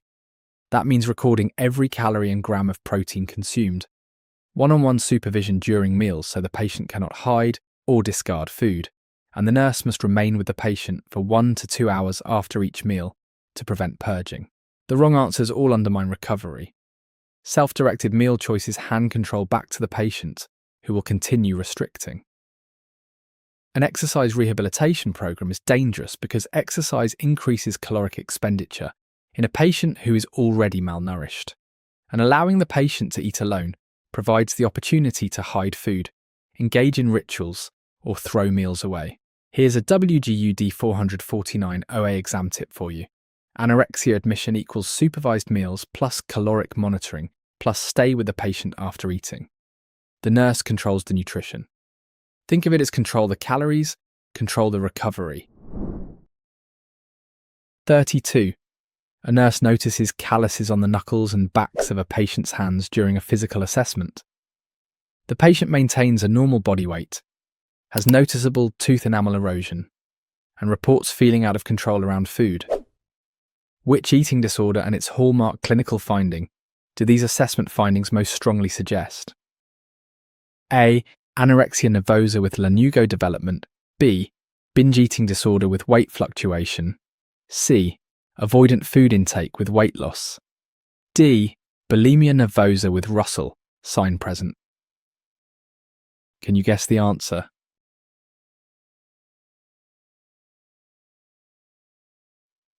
Correct answer, D. Bulimia nervosa with Russell, sign present. Explanation: option D is correct because Russell sign refers to calluses on the hands and knuckles from self-induced vomiting, and combined with normal body weight and tooth erosion, this is the classic presentation of bulimia nervosa. Option A is incorrect because anorexia nervosa presents with significantly low body weight and lanugo, which is fine body hair, and the normal weight and knuckle calluses described here are inconsistent with anorexia diagnosis. Option B is incorrect because binge eating disorder involves episodes of uncontrolled eating without compensatory purging behaviours, so the calluses from induced vomiting and dental erosion would not be present in this diagnosis.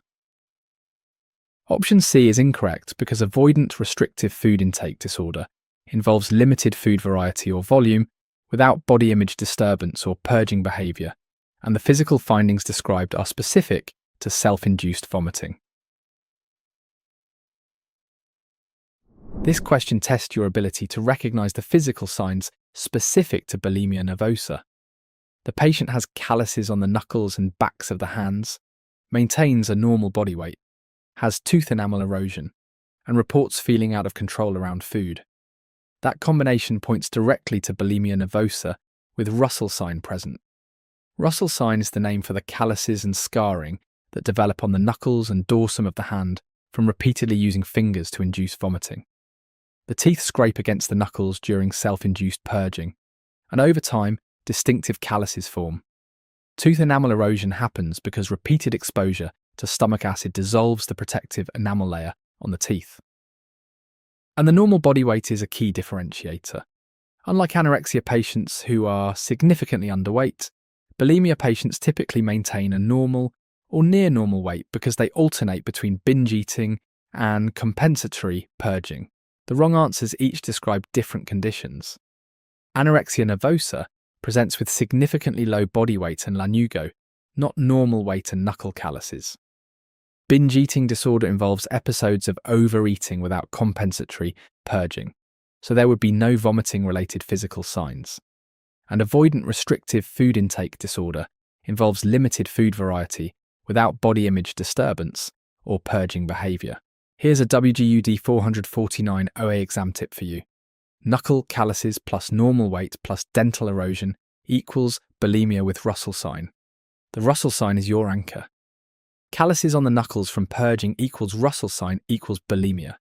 That trio is all you need. 33. A patient hospitalized for bulimia nervosa has just finished a meal. The nurse is planning post-meal monitoring based on the standard care protocol for this patient population. What is the appropriate duration of post-meal supervision the nurse should implement?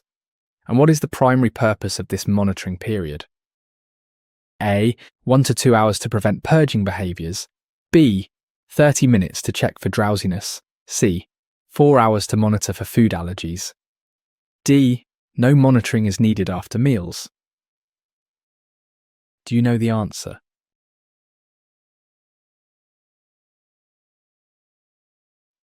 Correct answer. A. 1 to 2 hours to prevent purging behaviours. Explanation. Option A is correct because patients with bulimia require 1 to 2 hours of direct supervision after each meal to prevent compensatory purging behaviours such as self-induced vomiting, laxative use, or excessive exercise. Option B is incorrect because the purpose of post-meal monitoring for bulimia patients is to prevent purging, not to assess for drowsiness, and 30 minutes is an insufficient time frame for adequate purging prevention supervision. Option C is incorrect because 4-hour food allergy monitoring is not the clinical rationale for post-meal supervision in eating disorder care, and this time frame and purpose do not align with established bulimia treatment protocols. Option D is incorrect because post-meal monitoring is a critical component of inpatient bulimia treatment, and the absence of supervision would allow patients to engage in purging behaviours that directly undermine recovery. Post-meal monitoring is a cornerstone of inpatient eating disorder care, and the specific timeframe is something the exam will test directly. For patients hospitalised with bulimia nervosa, the nurse must supervise the patient for 1 to 2 hours after each meal. The purpose is straightforward: preventing compensatory purging behaviours. Patients with bulimia engage in self-induced vomiting, laxative use, or excessive exercise after eating as a way to compensate for consumed calories. If a patient is left unsupervised after a meal, they have the opportunity to purge, which completely undermines the treatment plan and reinforces the binge purge cycle. 1 to 2 hours is the standard because the urge to purge is strongest immediately after eating and gradually diminishes over time. During this supervision period, the nurse should engage the patient in therapeutic activities or conversation to redirect focus away from food-related anxiety.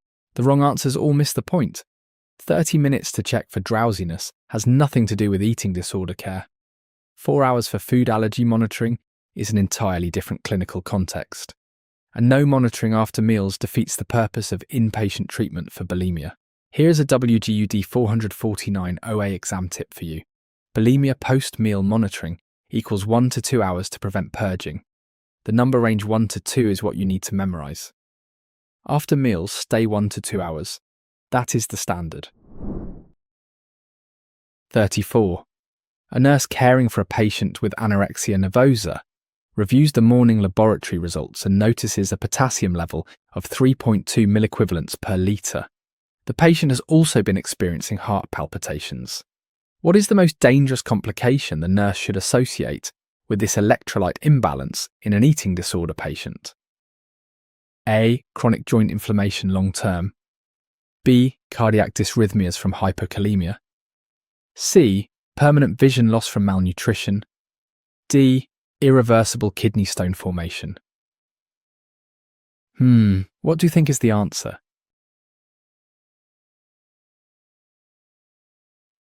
Correct. Answer B. Cardiac dysrhythmias from hypokalemia. Explanation. Option B is correct because a potassium level below 3.5 indicates hypokalemia, which is a dangerous electrolyte imbalance in eating disorder patients that can directly cause life-threatening cardiac dysrhythmias and arrest. Option A is incorrect because chronic joint inflammation is not the primary dangerous complication associated with hypokalemia in eating disorder patients. And the immediate concern with low potassium is cardiac electrical instability. Option C is incorrect because while malnutrition can cause various health problems, permanent vision loss is not the most dangerous immediate complication of hypokalemia, which primarily threatens cardiac rhythm and function. Option D is incorrect because irreversible kidney stone formation is not the acute life-threatening risk associated with a potassium level of 3.2, and the heart palpitations described point directly to cardiac complications. Electrolyte imbalances in eating disorder patients are a life or death concern, and potassium is the electrolyte that matters most for cardiac safety. The patient in this question has a potassium level of 3.2 milliequivalents per litre. Normal potassium is 3.5 to 5.0, so this patient is hypokalemic, meaning their potassium is below normal range. They are also experiencing heart palpitations, which is a direct consequence of the low potassium. Here's why this is so dangerous. Potassium is essential for normal cardiac electrical conduction. When potassium drops too low, the heart's electrical system becomes unstable.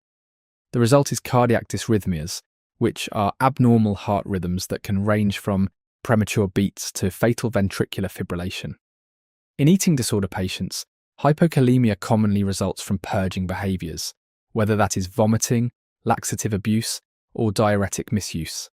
All of these cause potassium to leave the body faster than it can be replaced.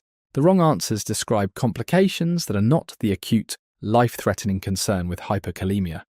Chronic joint inflammation, permanent vision loss, and irreversible kidney stone formation are not the immediate danger when potassium is low. The heart is what is at risk. Here's a WGU D449 OA exam tip for you. Low potassium in an eating disorder patient equals cardiac risk. Hypokalemia equals heart danger. When you see a potassium below 3.5 with palpitations, the answer is always cardiac dysrhythmias. Low K equals lethal rhythm. 35. A nurse is weighing a patient admitted for anorexia nervosa as part of the daily monitoring protocol. The nursing student asks when and how these weights should be obtained for the most accurate and clinically useful results. Which weight measurement practice is correct for hospitalized anorexia nervosa patients? A. Evening weights after the last meal. B. Random times to prevent patient anxiety. C. Morning weights before any oral intake. D. Weekly weights to reduce patient stress. Can you guess the answer?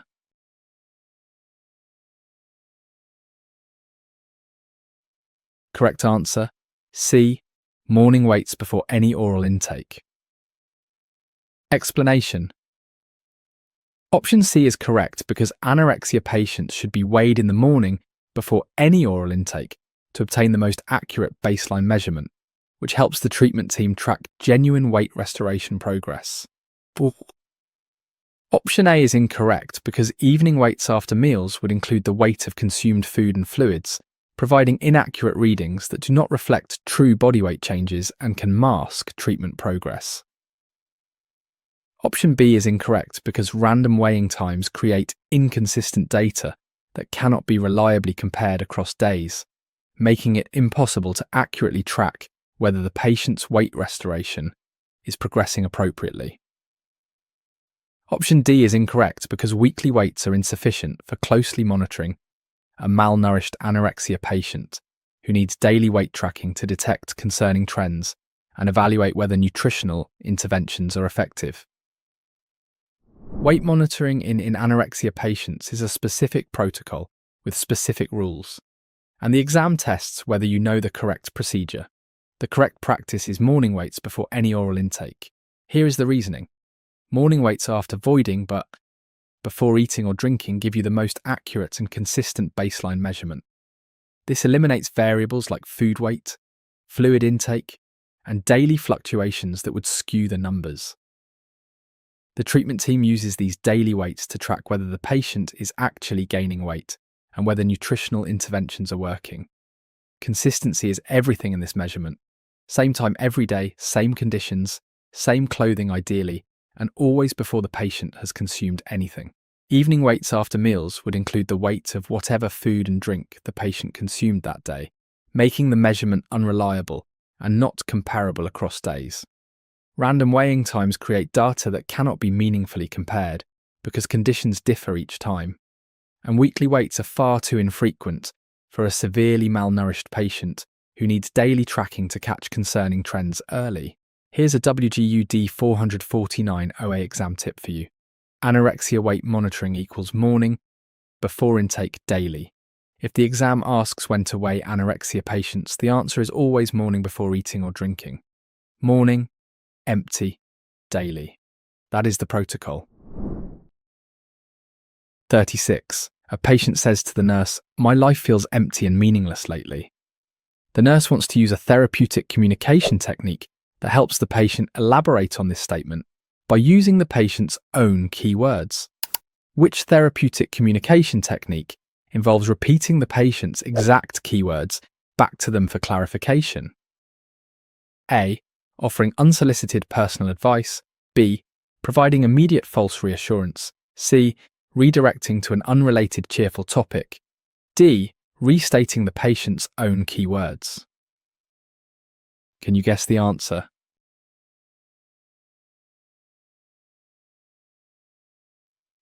Correct answer, D. Restating the patient's own keywords. Explanation.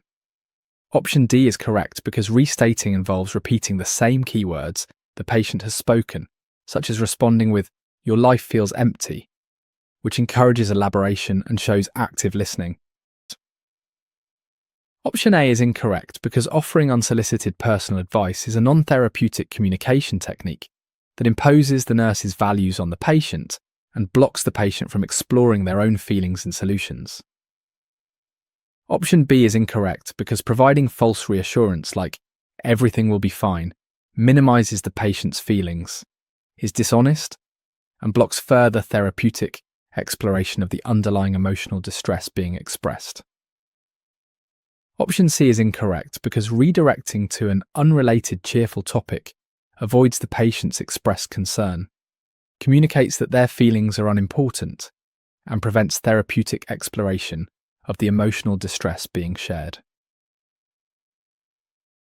Therapeutic communication techniques are a staple on nursing exams, and this question tests whether you can identify the specific technique of restating. Restating is exactly what it sounds like. The nurse takes the patient's own keywords and repeats them back, usually in the form of a question. The patient says, "My life feels empty and meaningless lately." Using restating, the nurse might respond with, "Your life feels empty." That simple repetition of the patient's own words does several things at once. It shows the patient that the nurse is actively listening. It gives the patient a mirror to reflect on what they just said. And it invites them to elaborate further without the nurse imposing direction or interpretation. This is different from reflection, which involves the nurse identifying and naming the underlying emotion. Restating stays with the patient's exact words. Now, the wrong answers are all non-therapeutic communication techniques. Offering unsolicited personal advice imposes the nurse's values and blocks the patient from finding their own solutions. Providing false reassurance like "everything will be fine" minimizes the patient's feelings and shuts down further exploration. And redirecting to an unrelated cheerful topic avoids the patient's expressed concern entirely and communicates that their feelings do not matter. Here's a WGU D449 OA exam tip for you. Restating equals the patient's own words echoed back. The nurse does not interpret, does not add, does not redirect. They mirror. Restating equals mirroring the patient's words. When the answer uses the patient's exact keywords, that is restating. 37. A patient who recently lost a family member tells the nurse, "Nobody understands what I'm going through right now." The nurse wants to use reflection to help the patient better understand their own emotions and feel acknowledged. Which nurse response best demonstrates the technique of therapeutic reflection? A. You sound like you are feeling very alone in your grief right now. B. I know exactly how you feel because I lost someone too. C. You should try joining a grief support group this week. D. Many people feel that way, so do not worry about it. Can you guess the answer?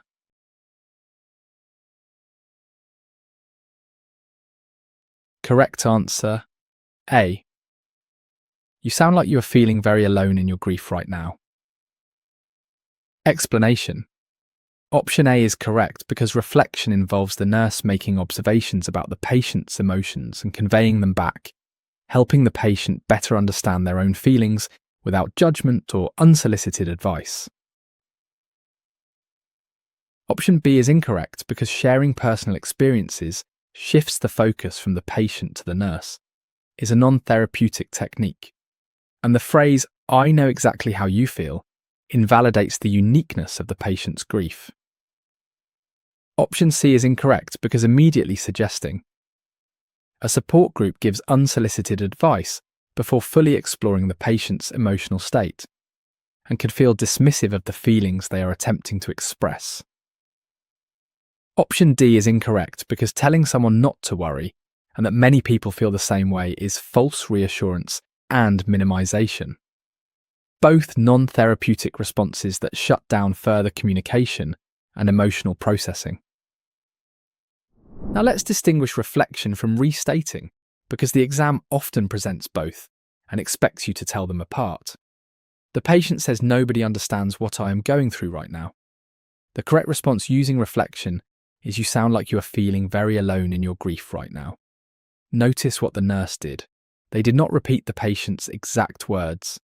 Instead, they identified the underlying emotion, which is loneliness and isolation in grief, and reflected it back to the patient. That is the key difference. Restating echoes the patient's words. Reflection names the patient's emotion. Reflection helps patients gain insight into their own feelings by putting a label on something they may not have clearly identified themselves.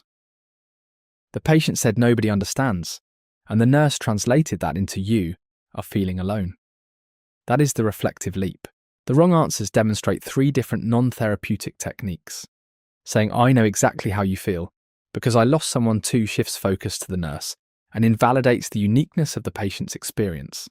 Immediately suggesting a grief support group gives advice before fully exploring the emotional state. And saying, "Many people feel that way, so do not worry," is false reassurance combined with minimization. Here's a WGU D449 OA exam tip for you. Reflection equals naming the emotion behind the words. The patient gives you words, you give back the feeling. Words in, feelings out. That is how you distinguish reflection from restating on the exam. 38. A patient with paranoid delusions insists that hospital staff are secretly poisoning the food trays. The nurse needs to respond in a way that is therapeutic without reinforcing the delusional thinking. Which communication approach best balances acknowledging the patient's experience while redirecting towards reality? A. Agreeing that the food might be unsafe. B. Arguing with logic to disprove the belief. C. Presenting reality by voicing respectful doubt. D.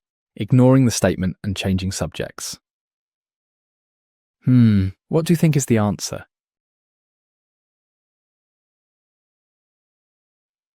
Correct answer, C.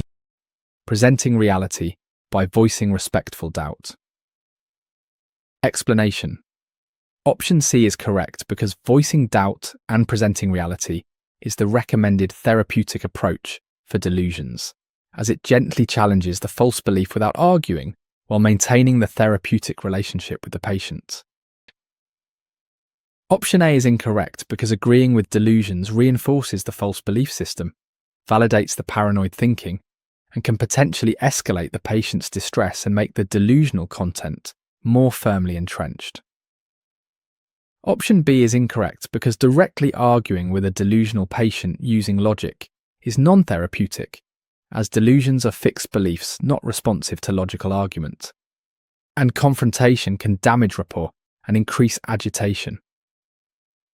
Option D is incorrect because ignoring the statement dismisses the patient's distress, misses the therapeutic opportunity to present reality, and can make the patient feel unheard, potentially increasing paranoid feelings about staff. Responding to delusions is a critical skill in psychiatric nursing, and the correct approach sits in a very specific middle ground. The patient believes hospital staff are poisoning the food. That is a paranoid delusion, which is a fixed, false belief that is not responsive to logic or evidence. The correct response is to present reality by voicing respectful doubt. This might sound something like, "I understand that feels very real to you, but I can assure you the food is prepared safely in our kitchen." You're not agreeing with the delusion. You're not arguing against it. You're gently presenting an alternative reality while respecting the patient's experience. This approach maintains the therapeutic relationship while avoiding reinforcement of the false belief. Now, the wrong answers represent 3 common mistakes nurses make with delusional patients. Agreeing that the food might be unsafe validates and reinforces the paranoid thinking, making it more entrenched. Arguing with logic to disprove the belief sounds reasonable, but fails because delusions are fixed beliefs that do not respond to logical counter-arguments. Confrontation only damages rapport and increases agitation. And ignoring the statement dismisses the patient's distress and misses the therapeutic opportunity. Here's a WGU D449 OA exam tip for you. Delusions equal present reality with respectful doubt. Do not agree, do not argue, do not ignore. The middle path is gentle reality presentation. Think of it as doubt with respect. That is the therapeutic response to delusions. 39. A nurse is working with a patient who has a phobia of elevators. The treatment team has decided to use modelling as a behavioural therapy technique to address this specific fear. Which scenario best describes how the modelling technique would be correctly implemented in this therapeutic context? A. Prescribing anti-anxiety medication before rides. B. A trusted person riding the elevator with the patient to demonstrate safety. C. Showing the patient statistics about elevator safety. D. Having the patient visualize riding alone successfully. Do you know the answer?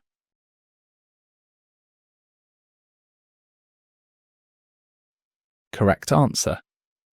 B. A trusted person riding the elevator with the patient to demonstrate safety. Explanation. Option B is correct because modelling involves a therapist or trusted person acting as a role model by demonstrating the feared behaviour, such as riding the elevator together, so the patient can imitate the appropriate response. Option A is incorrect because prescribing anti-anxiety medication is a pharmacological intervention, not the behavioural therapy technique of modelling, which specifically requires a role model to demonstrate the non-feared response to the stimulus. Option C is incorrect because presenting statistics is a cognitive or educational approach rather than modelling, which requires active behavioural demonstration by a role model who physically performs the feared activity alongside the patient. Option D is incorrect because visualization is a separate cognitive behavioural technique known as guided imagery, while modelling specifically requires an actual person to physically demonstrate appropriate behaviour in the feared situation. This question covers a specific behavioural therapy technique called modelling, and the key is understanding what modelling actually involves versus other therapeutic approaches. Modelling is based on social learning theory. The idea is simple but effective. A patient learns to overcome a fear by watching someone they trust successfully demonstrate the feared behaviour without experiencing any harm. For the patient with an elevator phobia, the correct implementation is having a trusted person, like a therapist or family member, ride the elevator with the patient to demonstrate that it is safe. The patient observes the role model behaving calmly, sees that nothing bad happens, and gradually learns to imitate that non-anxious response. Now look at why the other options are different therapeutic approaches entirely. Prescribing anti-anxiety medication is pharmacological management, not behavioural therapy. Showing statistics about elevator safety is a cognitive or educational intervention that appeals to rational thinking. And having the patient visualize riding alone successfully is guided imagery, which is a separate cognitive behavioral technique. None of these involve a role model physically demonstrating the behavior, which is the defining feature of modeling. Here's a WGU D449 OA exam tip for you. Modelling equals a trusted person demonstrates the feared behaviour. The keyword is demonstrate.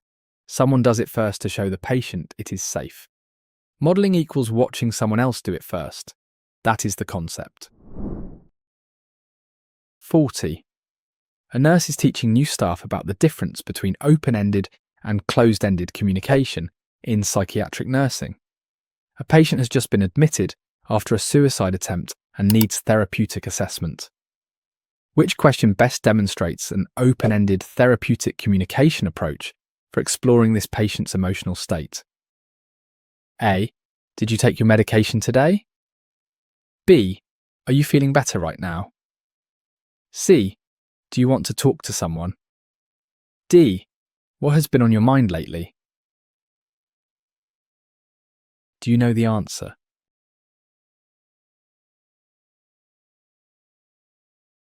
Correct answer, D. What has been on your mind lately? Explanation. Option D is correct because open-ended questions beginning with what or how invite patients to share their thoughts and feelings freely, providing richer assessment data and promoting deeper therapeutic exploration of emotional states. Option A is incorrect because asking about medication compliance is a closed-ended yes or no question that gathers a specific fact but does not explore the patient's emotional state or encourage therapeutic self-expression. Option B is incorrect because are you feeling better is a closed-ended question that can be answered with yes or no, and it also introduces a leading assumption that may pressure the patient to minimize their true feelings. Option C is incorrect because while well-intentioned, do you want to talk to someone is a closed-ended yes or no question that does not itself open therapeutic dialogue or explore what the patient is experiencing emotionally. Let's finish this section with a fundamental communication concept that appears on almost every psychiatric nursing exam. The difference between open-ended and closed-ended questions determines the quality and depth of information you get from a patient. Open-ended questions begin with words like what, how, tell me about, or describe. They cannot be answered with a simple yes or no. They invite the patient to share their thoughts, feelings, and experiences freely, which provides richer assessment data and promotes deeper therapeutic exploration. The correct answer is what has been on your mind lately. That question opens the door wide for the patient to go wherever they need to go emotionally. It does not lead them toward a specific answer. It does not limit them to yes or no. It invites genuine self-expression. Compare that to the wrong answers, which are all closed-ended. Did you take your medication today? Gets a yes or no answer about a specific fact. Are you feeling better right now is yes or no with a leading assumption that the patient might feel pressured to agree with. And do you want to talk to someone is a yes or no question that does not itself create the therapeutic dialogue. Here's a WGU D449 OA exam tip. For you, open-ended questions start with what or how. That is the simplest filter on the exam. When you see a question about therapeutic communication, look for the answer that begins with what or how. What and how equal, open-ended equal. Therapeutic yes or no questions equal closed-ended equal limited information. 41. A patient taking phenelzine, a monoamine oxidase inhibitor, is being discharged and needs dietary education. The nurse must teach the patient about food restrictions that are essential for safety while on this medication. Which dietary instruction is the most critical safety teaching for a patient prescribed an MAOI? A. Avoid all foods containing tyramine strictly. B. Increase daily caffeine for energy levels. C. Eat aged cheese for added protein intake. D. Drink red wine moderately for heart health. Can you guess the answer?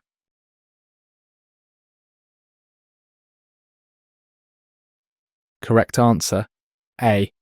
Avoid all foods containing tyramine strictly. Explanation. Option A is correct because tyramine-rich foods such as aged cheeses, red wine, bananas, salami and chocolate can cause a life-threatening hypertensive crisis when combined with MAOI medications due to impaired tyramine metabolism. Option B is incorrect because caffeine should actually be avoided by patients taking MAOIs, not increased, as it can contribute to dangerous blood pressure elevations and worsen the cardiovascular risks associated with this drug class.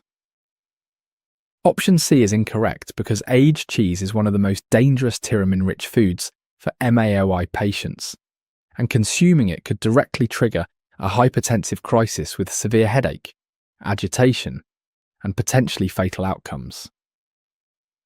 Option D is incorrect because red wine is high in tyramine and is specifically contraindicated with MAOI therapy, as it can precipitate a hypertensive crisis rather than providing any cardiovascular benefit for these patients. This question is all about MAOIs and tyramine, and it is one of the highest yield drug-food interaction topics on the exam. Monoamine oxidase inhibitors, like phenelzine, work by blocking the enzyme monoamine oxidase, which normally breaks down neurotransmitters like serotonin, norepinephrine, and dopamine. But that same enzyme also breaks down tyramine, an amino acid found in certain foods. When MAO is blocked by the medication, tyramine from food is not metabolized properly. It builds up in the bloodstream and triggers a massive release of norepinephrine, which causes a sudden and dangerous spike in blood pressure called a hypertensive crisis. The foods that contain high levels of tyramine include aged cheeses, red wine, cured meats like salami and pepperoni, smoked fish, bananas, chocolate, soy sauce, and fermented foods. The patient must strictly avoid all of these. Now, the wrong answers are not just incorrect, they are actively dangerous recommendations. Increasing caffeine can worsen blood pressure elevation in MAOI patients. Eating aged cheese would directly trigger a hypertensive crisis, because aged cheese is one of the most concentrated tyramine sources. And drinking red wine is specifically contraindicated because wine is another major tyramine source. Here's a WGU D449 OA exam tip for you. MAOI plus tyramine equals hypertensive crisis. That is the equation to memorize. When you see MAOI on the exam, immediately think tyramine avoidance. MAOI equals no aged cheese, no red wine, no cured meats. The memory hook is MAOI patients live in a tyramine-free zone. 42. A patient on an MAOI presents to the emergency department with a severe sudden headache, extreme agitation, and a blood pressure reading of 210 over 120. The patient admits to eating pepperoni pizza and drinking red wine at dinner. What dangerous reaction is this patient most likely experiencing? A. Allergic reaction to pizza ingredients. B. Normal tension headache from stress. C. Hypertensive crisis from tyramine interaction. D. Serotonin syndrome from drug combination. Do you know the answer?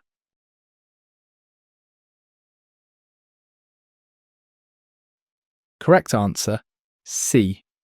Hypertensive crisis from tyramine interaction. Explanation. Option C is correct because the combination of an MAOI with tyramine-rich foods like pepperoni and red wine triggers a hypertensive crisis, presenting with severe headache, dangerous blood pressure elevation, and agitation as hallmark symptoms.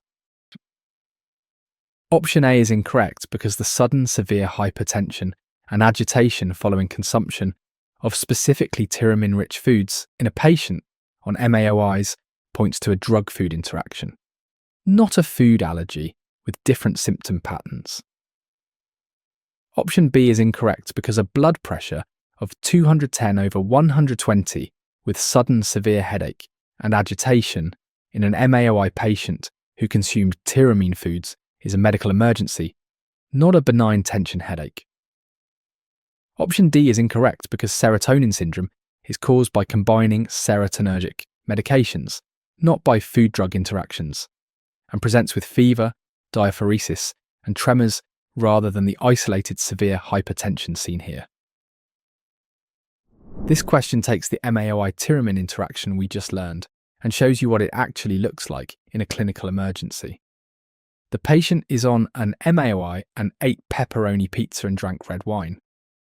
Both pepperoni and red wine are loaded with tyramine.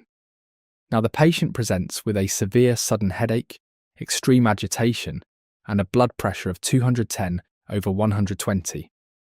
That is a hypertensive crisis from tyramine interaction. Let's break down why this specific presentation matches. The tyramine that was not metabolized because of the MAOI caused a massive norepinephrine release, which sent blood pressure skyrocketing. The severe sudden headache is the hallmark symptom of hypertensive crisis. It is not a regular headache. It hits suddenly and intensely because the blood vessels in the brain are under enormous pressure. The extreme agitation is caused by the sympathetic nervous system being in overdrive from all the norepinephrine flooding the system. Now, the wrong answers? An allergic reaction to pizza would present with hives, swelling, and potentially anaphylaxis, not isolated severe hypertension.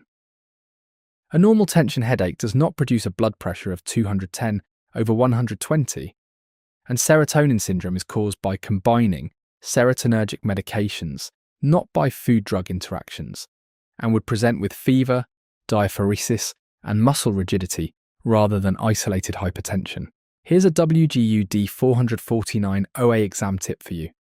MAOI patient plus tyramine-rich food plus sudden severe headache plus sky-high blood pressure equals hypertensive crisis. Every time. The sudden headache is the signature symptom. MAOI plus food plus headache equals crisis. 43.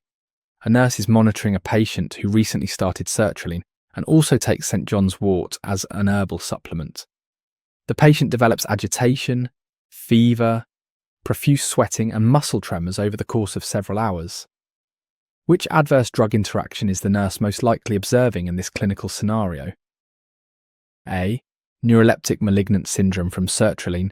B. Anticholinergic toxicity from herbal interactions. C. Hypertensive crisis from tyramine exposure. D. Serotonin syndrome from combined serotonergic effects. What do you think is the answer?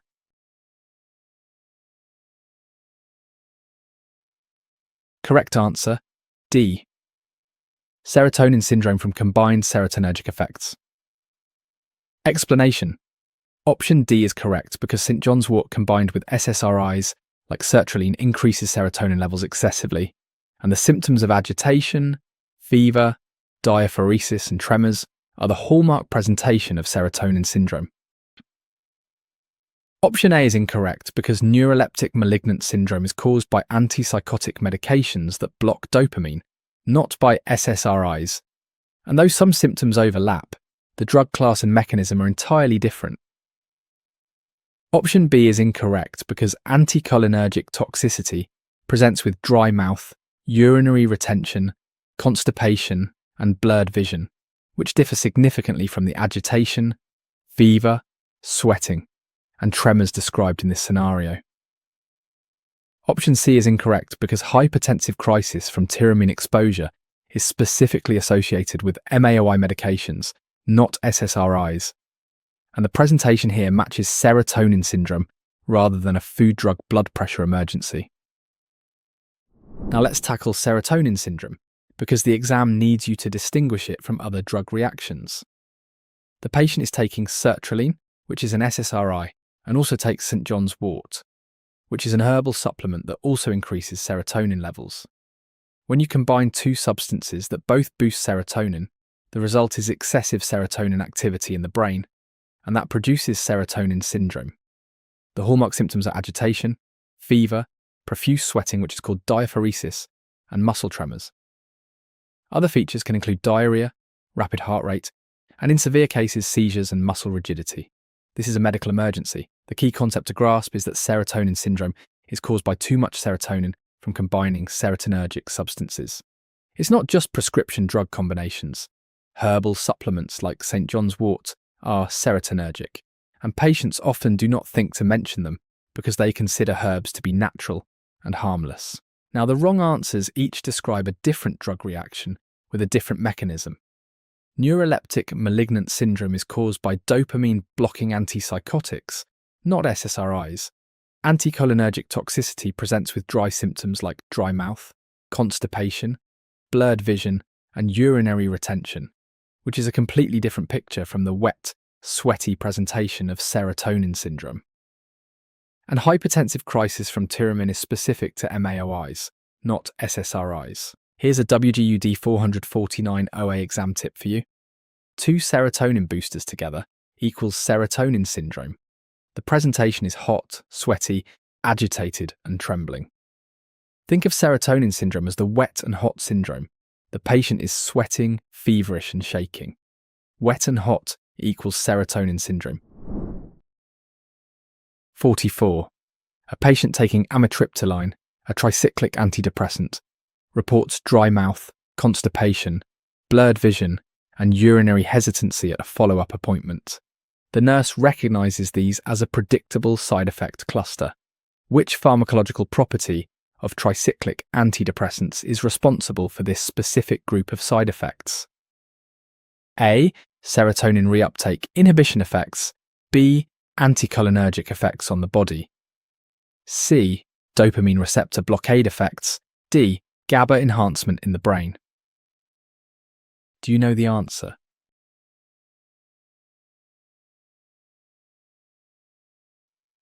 Correct answer, B. Anticholinergic effects on the body. Explanation. Option B is correct because TCAs, like amitriptyline, have strong anticholinergic properties that cause dry mouth, constipation, blurred vision, and urinary retention, often remembered by the desert mnemonic about dryness. Option A is incorrect because while TCAs do inhibit serotonin reuptake as part of their therapeutic mechanism, the specific cluster of dry mouth, constipation, blurred vision, and urinary issues is caused by anticholinergic activity. Option C is incorrect because dopamine receptor blockade is the primary mechanism of antipsychotic medications, not tricyclic antidepressants, and would more likely produce extrapyramidal symptoms rather than these dry-type side effects. Option D is incorrect because GABA enhancement is the mechanism of action for benzodiazepines, not tricyclic antidepressants, and produces sedation and muscle relaxation rather than the anticholinergic symptom cluster described here. This question tests whether you can connect a specific side effect cluster to its pharmacological cause, and the key here is understanding anticholinergic effects.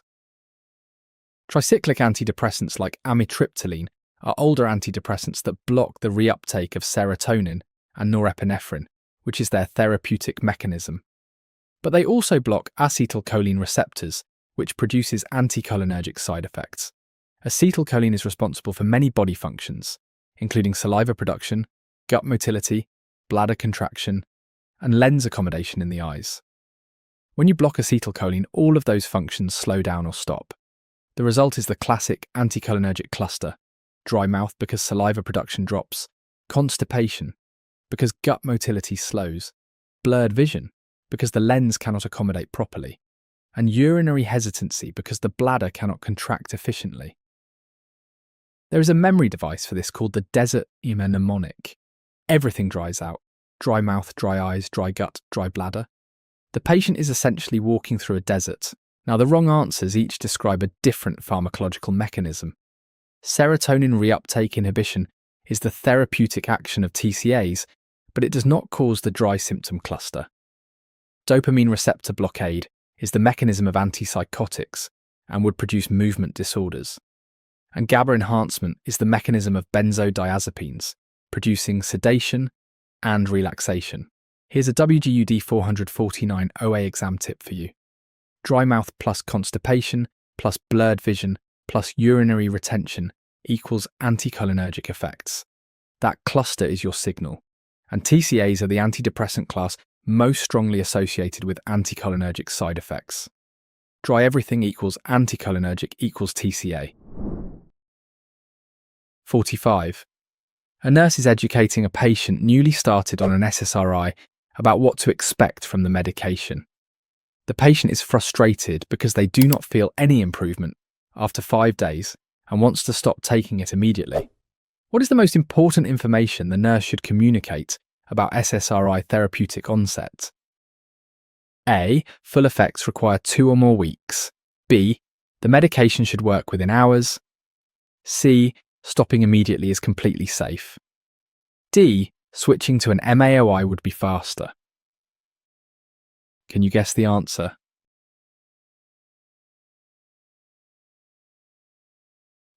Correct answer, A. Full effects require 2 or more weeks. Explanation.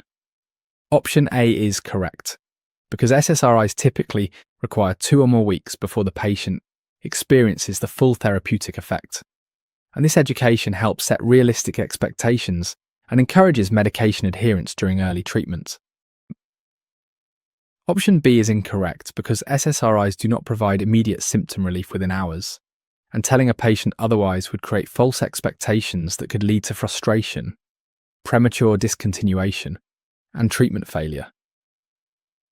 Option C is incorrect because abruptly stopping an antidepressant can cause discontinuation syndrome with uncomfortable withdrawal symptoms, and any medication changes should be managed by the prescribing healthcare provider with proper tapering.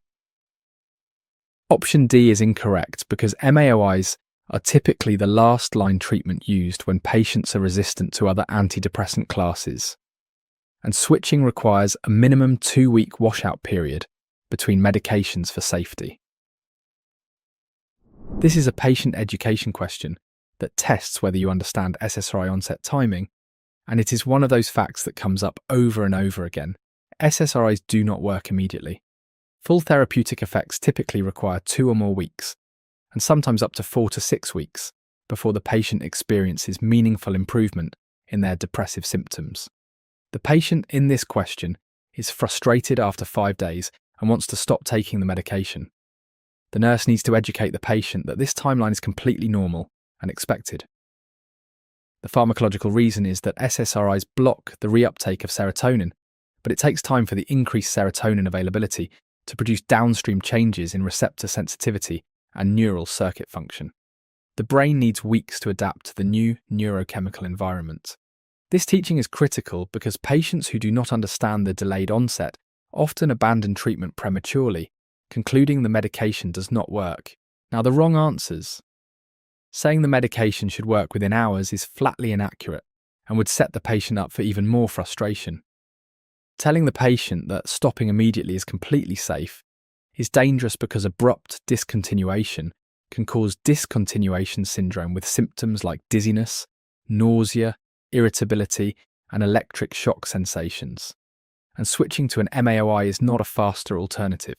MAOIs are last-line medications that require a minimum 2-week washout period after stopping an SSRI before they can be started safely. Here's a WGU D449 OA exam tip for you. SSRIs take 2 or more weeks to work. That is the number to memorize. When a patient wants to quit early, the answer is always educate about the 2-week minimum onset. 2 weeks equals patience equals therapeutic success. 46. A nurse in a primary care clinic is screening a patient for potential alcohol use disorder using a validated assessment tool. The patient becomes defensive when asked about drinking habits and reports that family members have commented on the amount consumed. Which screening tool uses questions about cutting down, annoyance, guilt, and morning drinking to identify potential alcohol problems? A. Beck Depression Inventory Questionnaire. B. Glasgow Coma Scale Assessment Tool. C. Cage Questionnaire for Alcohol Screening. D. Mini Mental Status Examination Tool. What do you think is the answer? Correct answer, C. Cage Questionnaire for Alcohol Screening. Explanation. Option C is correct because the Cage Questionnaire specifically asks about the need to cut down, feeling annoyed by criticism, feeling guilty about drinking, and needing an eye-opener morning drink to screen for alcohol problems. Option A is incorrect because the Beck Depression Inventory is a screening tool specifically designed to measure the severity of depressive symptoms, not alcohol use patterns, and does not include questions about drinking behaviour. Option B is incorrect because the Glasgow Coma Scale is a neurological assessment tool used to measure consciousness level in acute brain injuries, and it has no connection to alcohol use disorder screening whatsoever. Option D is incorrect because the mini mental status examination assesses cognitive function, including orientation, memory, and attention, and is used for dementia screening rather than identifying alcohol use disorders. The CAGE questionnaire is one of the most commonly tested screening tools in nursing, and once you learn what the acronym stands for, you will never forget it. CAGE is a 4-question screening tool specifically designed to identify potential alcohol use disorder. Each letter represents one question. C stands for cut down. Have you ever felt the need to cut down on your drinking? A stands for annoyed. Have people annoyed you by criticizing your drinking? G stands for guilty. Have you ever felt guilty about your drinking? And E stands for eye-opener. Have you ever needed a drink first thing in the morning as an eye-opener? 2 or more yes answers on the CAGE questionnaire suggest a possible alcohol problem that warrants further assessment. The patient in this question becomes defensive when asked about drinking and reports family members commenting on their consumption, which aligns perfectly with the annoyed and potentially cut down components of CAGE. The wrong answers are all legitimate clinical tools, but they screen for completely different things. The Beck Depression Inventory measures depressive symptom severity. The Glasgow Coma Scale measures consciousness level in brain injuries, and the Mini Mental Status Examination screens for cognitive impairment and dementia. None of these have anything to do with alcohol screening. Here's a WGU D449 OA exam tip for you. Alcohol screening equals CAGE, cut down, annoyed, guilty, eye-opener. When the exam mentions screening for alcohol problems, the answer is CAGE. The name even hints at it. The patient feels caged by their drinking. 47. A patient prescribed disulfiram for alcohol use disorder asks the nurse why they need to avoid cough syrup and mouthwash in addition to alcoholic beverages. The patient does not understand why these common household products could be dangerous. What is the primary reason all alcohol-containing products must be strictly avoided while taking disulfiram? A. They reduce the effectiveness of disulfiram. B. They cause permanent liver damage instantly. C. They interfere with vitamin absorption only. D. Any alcohol source can trigger a fatal reaction. Can you guess the answer?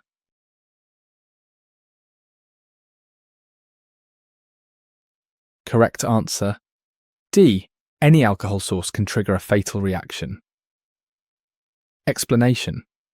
Option D is correct because disulfiram interacts with any form of alcohol, including that found in mouthwash, cough syrup, and rubbing alcohol, potentially causing sweating, rapid heart rate, nausea, decreased blood pressure, and respiratory depression. Option A is incorrect because alcohol-containing products do not simply reduce disulfiram effectiveness, but actually trigger a dangerous physical reaction, including cardiovascular instability, that can become life-threatening if the exposure is significant. Option B is incorrect because while liver damage is a potential long-term concern, the immediate danger of combining disulfiram with any alcohol source is an acute physiological reaction with cardiovascular and respiratory consequences, not instant liver failure. Option C is incorrect because the danger of combining alcohol with disulfiram has nothing to do with vitamin absorption, and the actual risk involves a severe and potentially fatal disulfiram alcohol reaction affecting multiple organ systems. This question covers disulfiram, which is a medication used to support sobriety in patients with alcohol use disorder by creating a powerful deterrent against drinking.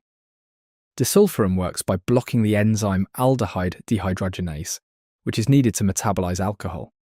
When a patient on disulfiram consumes any amount of alcohol, the toxic metabolite acetaldehyde accumulates rapidly in the body.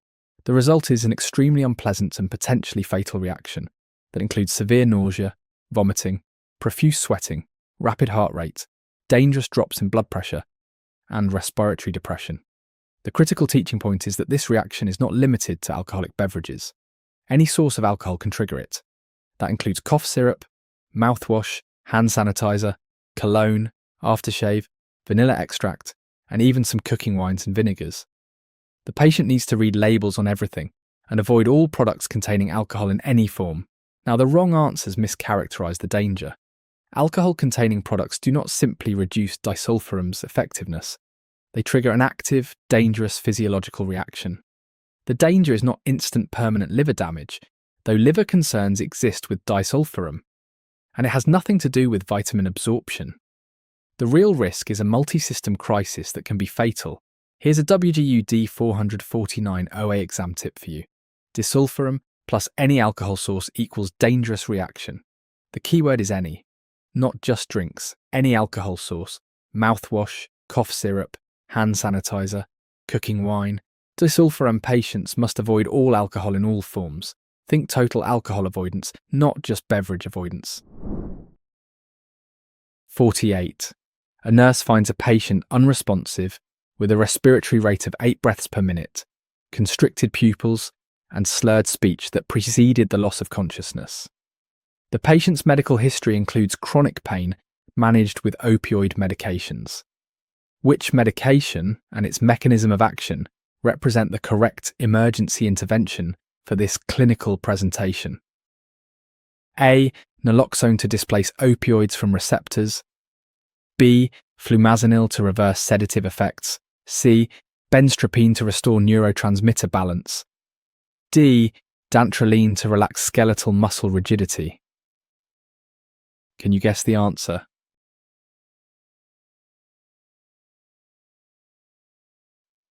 Correct answer, A. Naloxone to displace opioids from receptors. Explanation.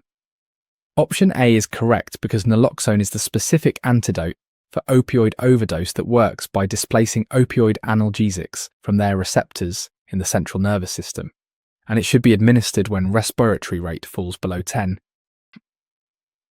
Option B is incorrect because flumazenil is the reversal agent for benzodiazepine overdose, not opioid overdose, and the presentation of constricted pupils with respiratory depression in an opioid-using patient clearly indicates opioid toxicity. Option C is incorrect because benztropine is an anticholinergic medication used to treat extrapyramidal symptoms from antipsychotic medications and has no role in reversing opioid-induced respiratory depression or unconsciousness. Option D is incorrect because dantrolene is a skeletal muscle relaxant used specifically for neuroleptic malignant syndrome. An opioid overdose does not present with muscle rigidity, but rather with respiratory depression and sedation. Let's circle back to reversal agents one more time, because this question tests opioid overdose recognition and treatment. The patient is unresponsive with a respiratory rate of 8 breaths per minute, constricted pupils, and a history of chronic pain managed with opioids. That clinical picture is textbook opioid overdose.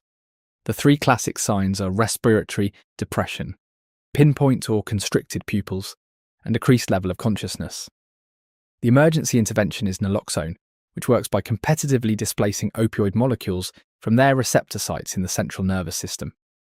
Once the opioids are knocked off the receptors, the respiratory depression reverses and the patient regains consciousness. An important clinical detail is that naloxone should be administered when the respiratory rate falls below 10 breaths per minute. This patient is at 8, which clearly meets that threshold. Another critical point is that naloxone has a shorter half-life than most opioids, so the patient can resedate after the naloxone wears off. That means ongoing monitoring is required even after the initial reversal. The wrong answers each belong to a different emergency. Flumazenil reverses benzodiazepine overdose, not opioid overdose. Benztropine treats extrapyramidal symptoms from antipsychotics, and dantrolene treats neuroleptic malignant syndrome. Here's a WGU D449 OA exam tip for you. Pinpoint pupils plus respiratory depression plus opioid history equals naloxone. That is the triad. And remember that naloxone has a shorter duration than opioids, so the patient needs continued monitoring. Pinpoint slow breathing. Opioids equals naloxone. That pattern is automatic on exam day. 49. A patient presents with severe abdominal pain and numbness in both legs, but extensive diagnostic testing, including imaging and blood work, reveals no physiological cause. The patient shows a remarkable lack of concern about these dramatic symptoms, despite their severity. Which pair of conditions and their distinguishing feature best explains this clinical presentation? A. Fibromyalgia with widespread muscle tenderness. B. Conversion disorder with labile indifference. C. Panic disorder with somatic complaints. D. Hypochondriasis with excessive health worry. Do you know the answer?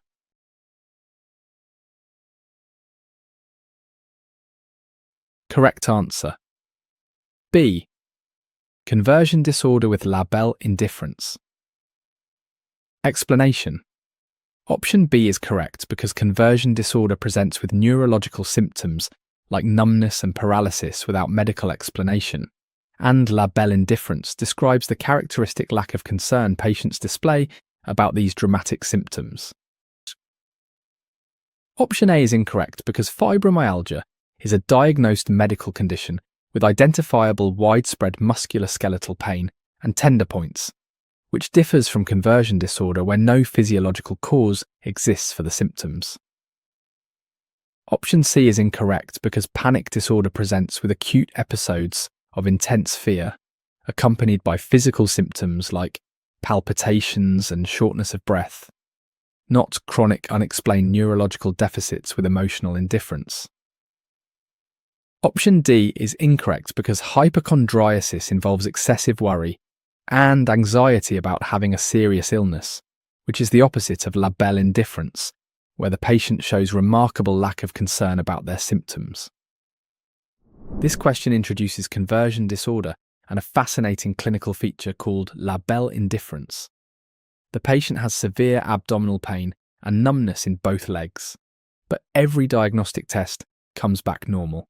No physiological cause exists. And here is the remarkable part. The patient shows a complete lack of concern about these dramatic symptoms.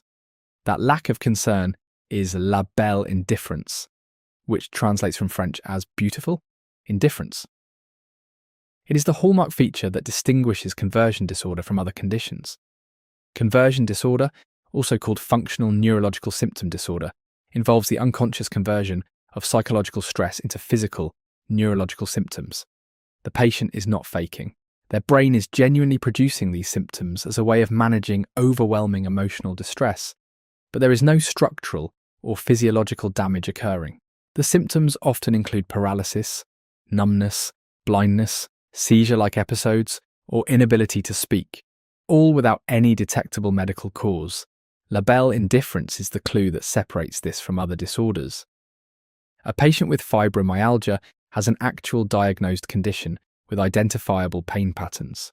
A patient with panic disorder experiences intense fear and anxiety with their symptoms, not indifference.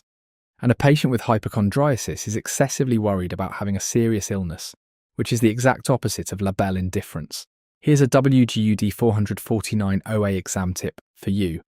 Dramatic neurological symptoms plus no medical cause plus the patient does not seem to care equals conversion disorder with labile indifference. The indifference is the giveaway. When a patient should be alarmed but is not, think conversion disorder. No concern equals conversion. 50. A patient arrives at the emergency department with bruises of various ages on the arms and torso, some shaped like finger marks, and a black eye. The patient states they are just accident-prone and avoids making eye contact with the accompanying partner. Which combination of assessment findings should raise the nurse's strongest suspicion of intimate partner violence? A. Single recent bruise with direct eye contact. B. Old surgical scars with confident demeanour. C. Patterned bruises of different ages with avoidance. D. Small scratch with detailed injury explanation. What do you think is the answer? Correct answer, C. Patterned bruises of different ages with avoidance. Explanation. Option C is correct because bruises of various ages in specific patterns, such as finger-shaped marks, combined with poor eye contact, minimization of injuries, and a hovering partner are classic indicators of intimate partner violence.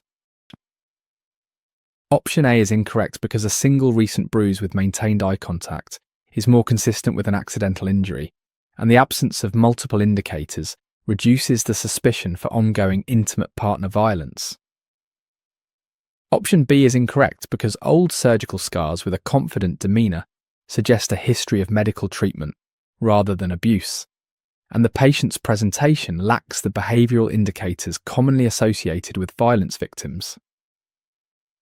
Option D is incorrect because a small scratch with a detailed and consistent explanation is more likely an accidental injury, and abuse victims typically provide vague or inconsistent explanations while minimising the severity of their injuries. Let's close with a topic that is both clinically critical and something you will absolutely see on the exam: recognising intimate partner violence. The patient in this question has bruises of various ages on the arms and torso, some shaped like finger marks, and a black eye. They claim to be accident-prone, avoid eye contact, and there is a partner present in the room. That combination of findings screams intimate partner violence. Let's break down why each element matters. Bruises of various ages means this is not a one-time event. Different colours and healing stages indicate injuries inflicted at different times over a period of weeks or months. Patterned bruises shaped like finger marks indicate grabbing, which is inconsistent with accidental falls or bumps. The behavioural indicators are equally telling. The patient says they are just accident-prone, which is minimisation of injuries, a classic victim behaviour. Avoiding eye contact with the partner present suggests fear, shame, or submission. And a hovering partner who accompanies the patient is another common indicator. Now compare this to the wrong answers. A single recent bruise with maintained eye contact looks more like an actual accident. Old surgical scars with a confident demeanour suggest medical history, not abuse. And a small scratch with a detailed, consistent explanation is more consistent with a genuine accident. Abuse victims typically give vague, inconsistent stories while downplaying their injuries. Here's a WGU D449 OA exam tip for you. Multiple bruises of different ages, plus patterned injuries, plus minimisation, plus avoidant behaviour equals intimate partner violence. The pattern is the clue, not one injury. A pattern, different ages, patterned shapes, vague explanations, and a hovering partner. Pattern plus avoidance equals abuse. You have reached the end of our first question set. For the free complete exam preparation, visit our website link in the description, where you find thousands more practice questions and comprehensive study guides. Thanks for studying with us today. See you in the next video.